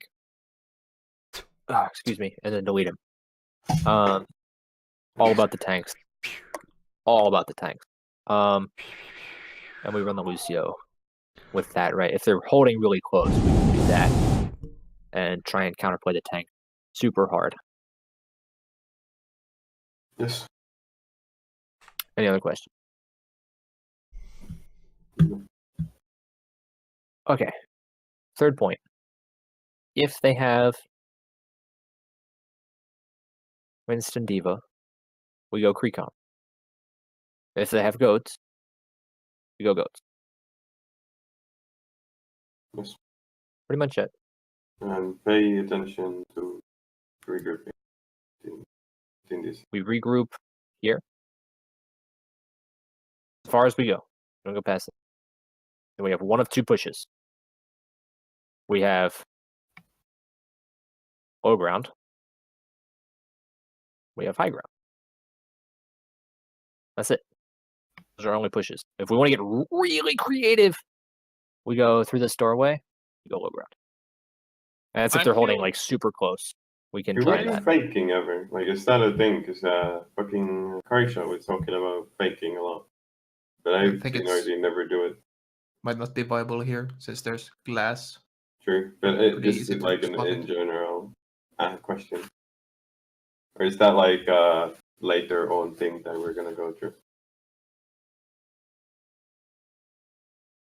Flanking has to be a concerted setup team effort, right? No, Like I that's was what we're talking doing. about faking, like fake push. Faking, fake pushing. We can go fake through pushing? that later maybe because it's not really that much specific. Yeah, this fake pushing is good if you have a really like King's Row, right? The fake push through hotel, because you can rotate the tanks into that short angle, and then the supports will rotate towards point. And if you still have your amp, you speed boost back out of hotel onto the supports, right? Like everybody's seen this one, right? Yeah. It's really good because they lose complete sightlines of you through hotel, and they have to rotate or they'll get clapped. If they don't rotate, then they're screwed. And so like when I'm covering King's Row, I actually have to like go over that fake push. Like if they go through hotel, don't do this rotation. It's super easy. Do this instead, because if they fake push you, you'll get killed, right? And so it's less optimal, but it's more versatile kind of thing. That's one really good fake push. In this situation, right, because of the glass, because of the sight lines, it's not really viable.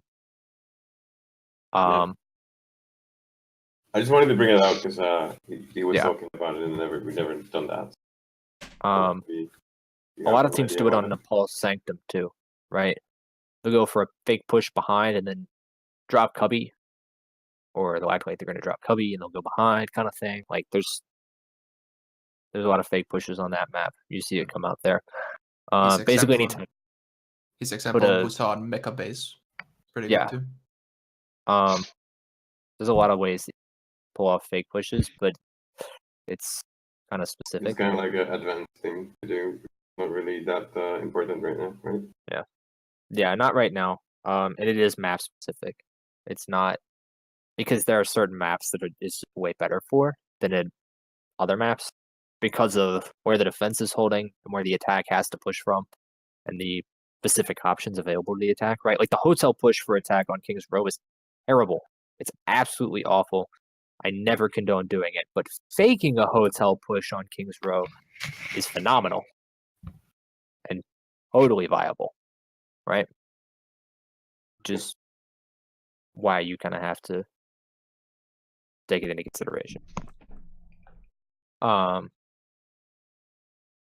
Because as soon as you open up the opportunity to fake push, then you open up the opportunity to real push.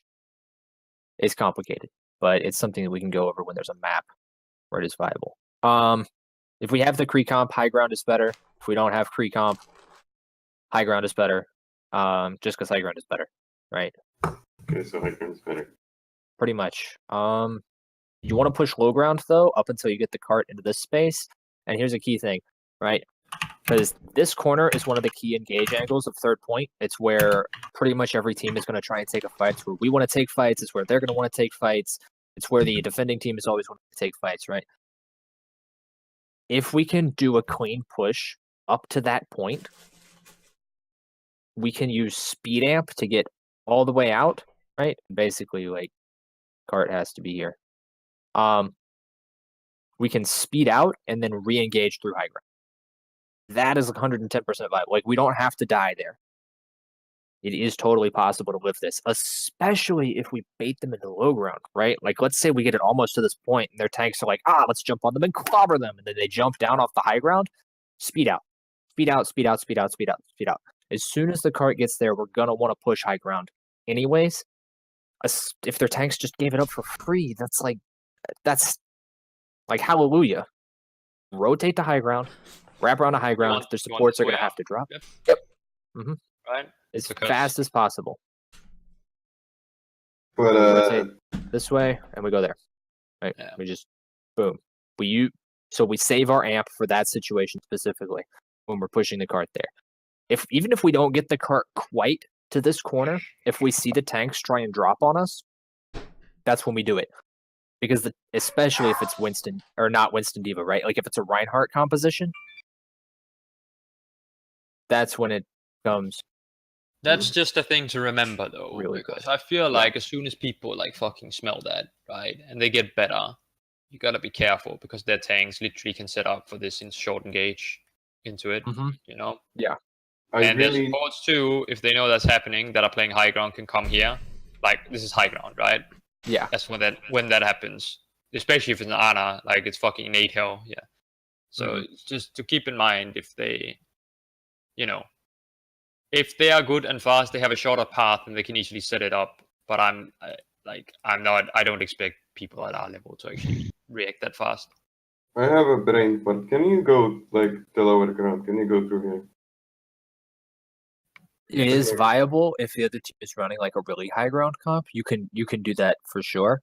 Can you go here? Is that Yes, if you can physically go there. Yeah, if it's physically possible. Like if we go here and then we like go underneath and then wrap around. The problem, though, bless you. There's a problem with that though, right? Like let's say they drop the tanks onto us and we try and speed through there. What are the tanks gonna do? speed to us? They're gonna follow us. They're gonna be in our back line, right on our ass, following us in there. And yes, they'll have less support, but they'll have more damage on us in the early fight, and we'll be in a tight room dealing with that kind of cleave. And so it's disadvantageous for us because, like, yes, we'll be able to put out cleave too, but on less people. So it's just not as good.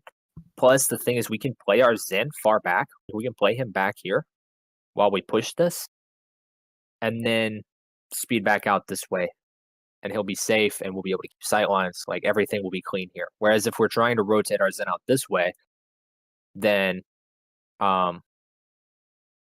he's in a dangerous position where he can get jumped on and killed, right? Now if we have trance and we bait them down to the cart, try and frag the fight out with that, yeah, sure. But if we don't, then we're just kind of feeding our Zen to the other team, and we don't want to split here either. Like if we throw our tanks into this low ground to try and rotate faster, but our Zen is still back here, then all of a sudden we've lost Discord, we've lost a lot of our damage and some of our healing to that split that the other team may not necessarily lose because they can hard engage, they can bring their supports down, and they can create a 5v6 in that space that we don't want to take a part of. Now, if we want to come through here, push this low ground, it's doable. It's not ideal. It's one of those like we're trying to bait them down to cart and then collapse on them as fast as hard as possible. And it's something that we can only do with carts in this section there. I feel like it's quite viable if they're dumb enough to run Winston, you know? Yeah. Yeah, because then it's really easy. Like he can't really contest for long, and you can kind of, you can basically play the room, right? Edge the card a bit, make him commit, he jumps up, and then you just take the card the rest of the way without actually having to engage them. And it's one of those things. But it's better with Kree comp too, right? Yeah. If we're running the Kree comp because they have the Winston Diva and we want to push under, that's really good because we can stun lock the tanks and burn them on the cart, and then they can't contest, right?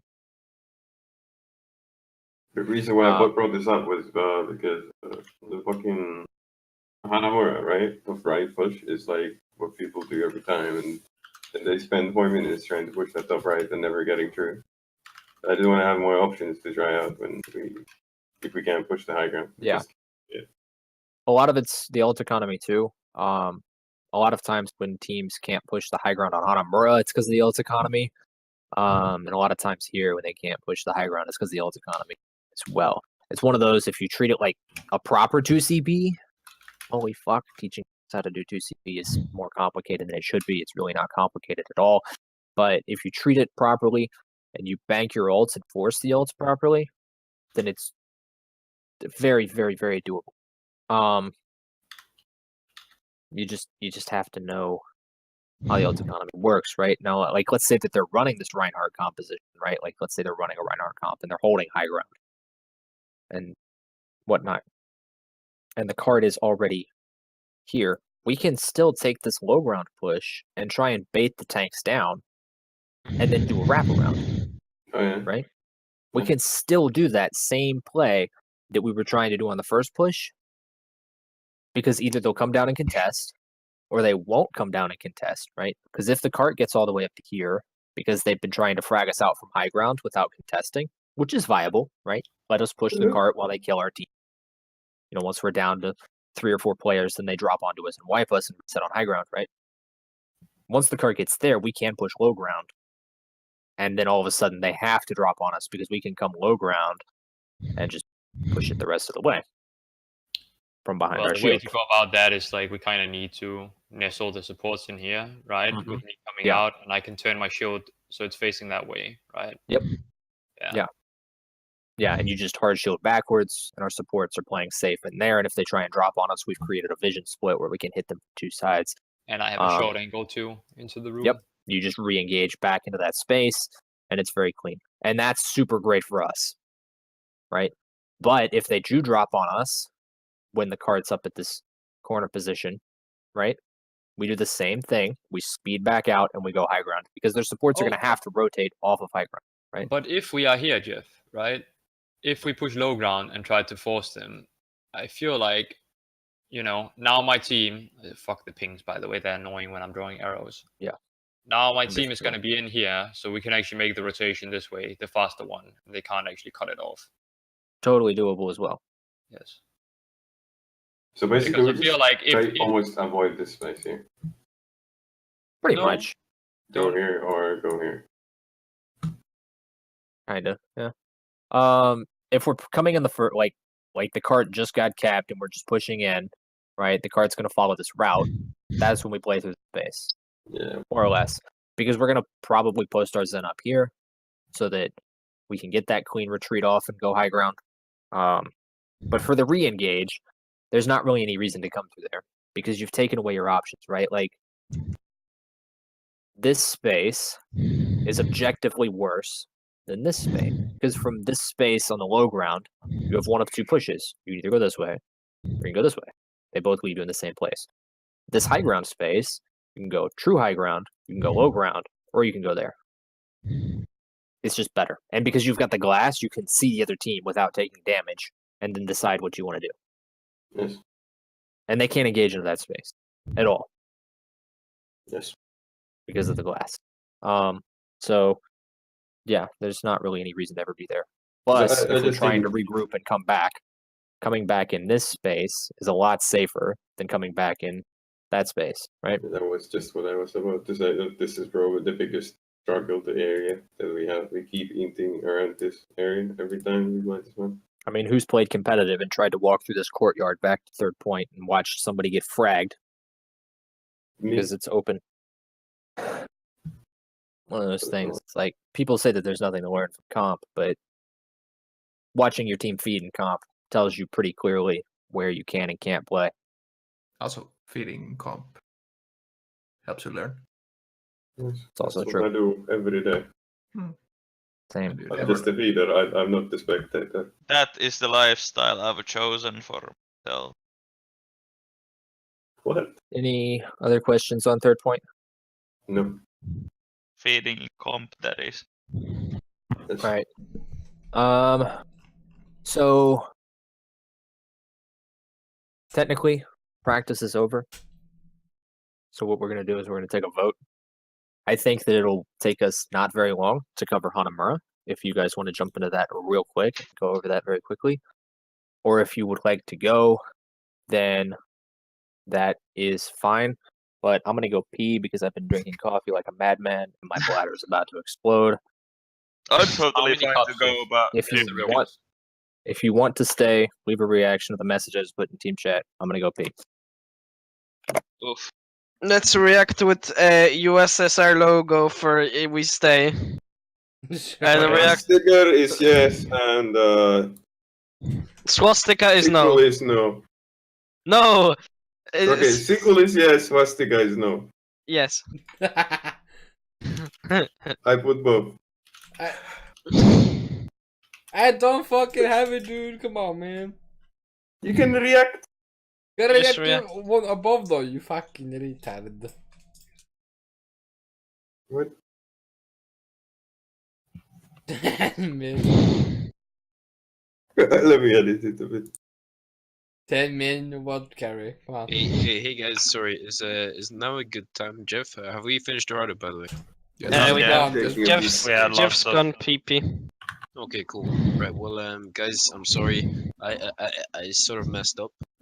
So I lied. You know how I said like Open Division next game's on Saturday the 5th? Well, I So forgot it is next week. the times got changed. So it's not Saturday, it's actually Thursday the 3rd. So yeah, that means we need to change up plans a bit because if we don't scrim, because we were supposed to come back on Wednesday 2nd, which means we'd only have like 2 days of scrims, which is terrible. So we need to change up plans a bit. Means we might need to scrim. So tomorrow Wait.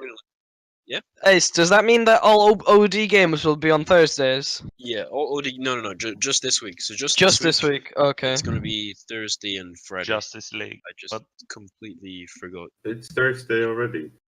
No, next week Thursday. Yes, it's right now. yeah, it's in 5 minutes. Get in Hey, game, yeah, Ready, boys. boy? It's fucked up Let's a bit. go! It's No, fine, just it's go fine. goats. No, just go goats. We win. We win. No, yeah. So That's how funny next- Astro climbs ladder. He's a cockler. Just forces everyone to play goats. What the fuck is going on in the fucking map thing? Why is Cyper not here if he's part of the team now? He's his mic broke, so I told him like he doesn't need to play because he's not getting like a replacement mic until like for 2 weeks ish. Oh, for fuck's sake. Yeah, so I said like Wow. yeah, it might not make sense for him to scream without mic. I mean, I could order like an Amazon cheap ass mic, but he's supposed to get like a top end microphone, so like just save money because you get a good better mic. Can you order me a shitty microphone? You have a shitty microphone. When are the Team X sponsored dildos and butt plugs being shipped? Yeah. I heard nothing, dude. I heard. Fuck! Yeah. Just Well, okay. okay, so the plan is so I know the only person who can't play on 30th. Suomomo can't play 30, right? Who else? Yeah. Only 30th? Suomomo or anyone else can't I play on mean, Sunday? Isn't 31 New Year's Eve? Yes. No, yeah, 31 is New Year's Usually, Eve. yes. Right. Okay, yes, so I can play 30. I'm very tired. Right. They Okay, might so have can moved everyone it for play this 30? Yeah. Yes, Okay. I can play in 30. Well, that's actually perfect then. Okay. So By sorry, one. sir, I'm gonna cut your holiday 1 day short, guys. But Nah, it's okay. It's so I'll okay. put the new schedule up like tonight. Yes. And I'll need to get a bit of I'll get some information from you guys. I'll DM you guys, and I'll put What the are new we? schedule. What are we up. playing our open game? So open. It's actually next week, Thursday and Friday. Okay. Because it was moved Wow. like a couple days earlier. Yeah. Right. Which Okay. changed plans.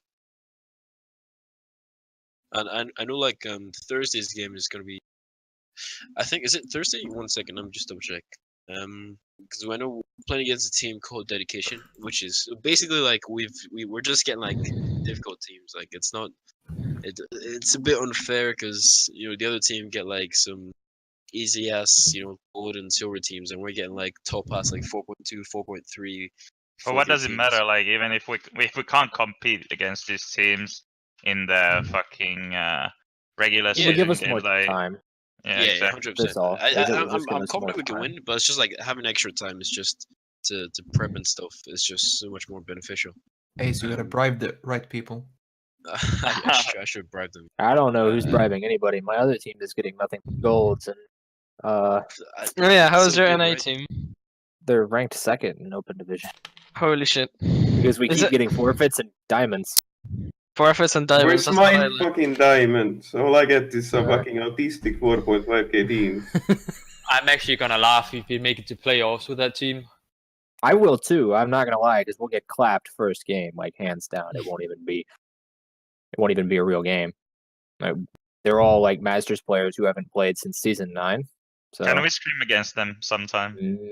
We'll even go I to don't an know if I an can get them on in the NA scrim, yeah. afternoon. And I don't this, really know NA if I can. scrim. get them NA on it. scrims. Oh Let's god. get the NA scrims It going. wouldn't be worth your time. Anyways, like, let's be honest. They're not. No, good we're enough. playing on 150 ping. That's fine. Yes. Yeah, but well, they'll be even playing more so, it Bastion. won't be worth our time. They'll be playing Bastion. We'll fucking lose. I'm already Bastion. Shut up. Gary, shut up. Go, Okay, sorry, Hunter. guys. Hey, real quick. So since I never got a clean response, It's on the chat. Yeah. Voted. Not. I haven't reacted because I'd rather say why. I'm extremely tired. I don't really Yeah. focus. I think it would be more beneficial, even though we could do it now and get it out of the way for us to. my thought was that we could do it now, and the recording would be available, right? And then you can go I back just over the think it's a lot recording to and if you take have any in, questions. you know, before we practice it. I I- think what we can do is, since we've been here for today, right? So we can Yeah. go in. We can do 2 maps tomorrow before we scrim. So I mean, we will be on at like 6 p.m. CT. We can review about maybe 1 map, 2 maps, and then we start scrims at 7 p.m. CT, or maybe about 7:30 p.m. CT. We scrim like 2 maps ish.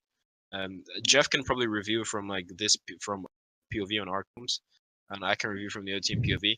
And then as soon as we finish reviews, as soon as we finish the short scrim, we just come back and review the maps and see what changes we need to make to our strats. And then And maps after we won't do take as that- long in the future because we've already been over like the hardest and the key maps. Yeah. And then everything from this point is just basically gonna be like refining the strats for each map. That's gonna be the main thing. So I think what we'll do is we can end here, and then tomorrow in the first like hour ish or hour and a half, review 2 maps. We reviewed 2 maps, and then we scrim out of the 3 maps we review between today and tomorrow. We scrim 2 maps tomorrow, and then we review a 3rd one. Yeah, I don't know. I'll make it clear 100%, because it's a bit iffy to explain. But yeah, that's gonna be sort of the general plan. So between today to tomorrow, reviews. Friday, Saturday is gonna be probably about the same thing. Maybe on Saturday we might start a bit earlier, possibly. Depends on if Jeff can get on earlier. Jeff, what's your how free are you on Saturday, Sunday? I don't know. Saturday, I don't have anything. I don't think free all day. Okay, I don't know. I'll message you and get the schedule up. But if you guys are tired, then we can end here. If anyone still wants to play, then I can probably get you a scrim. I can get a team that's looking for a sub. If anyone wants to play. I was thinking of going but What are you thinking of? What? going competitive game mode. Let's Yeah, go. I mean, to sure, stack. up to you. If you want. Fucking Yo, I need to leather. play 1 game before I decay, and I want to keep my 4.3. Sumoma, can I trust you to not throw my game? I'm not playing on my man. Oh, okay. I'm the game. Like I come on Gnoblin. I can know. Complete. Fucking gnomes, man. Alright, well, so we'll probably end here ish. Alright. I think. All right. Then see you guys tomorrow. All right. Yeah. Dude. I am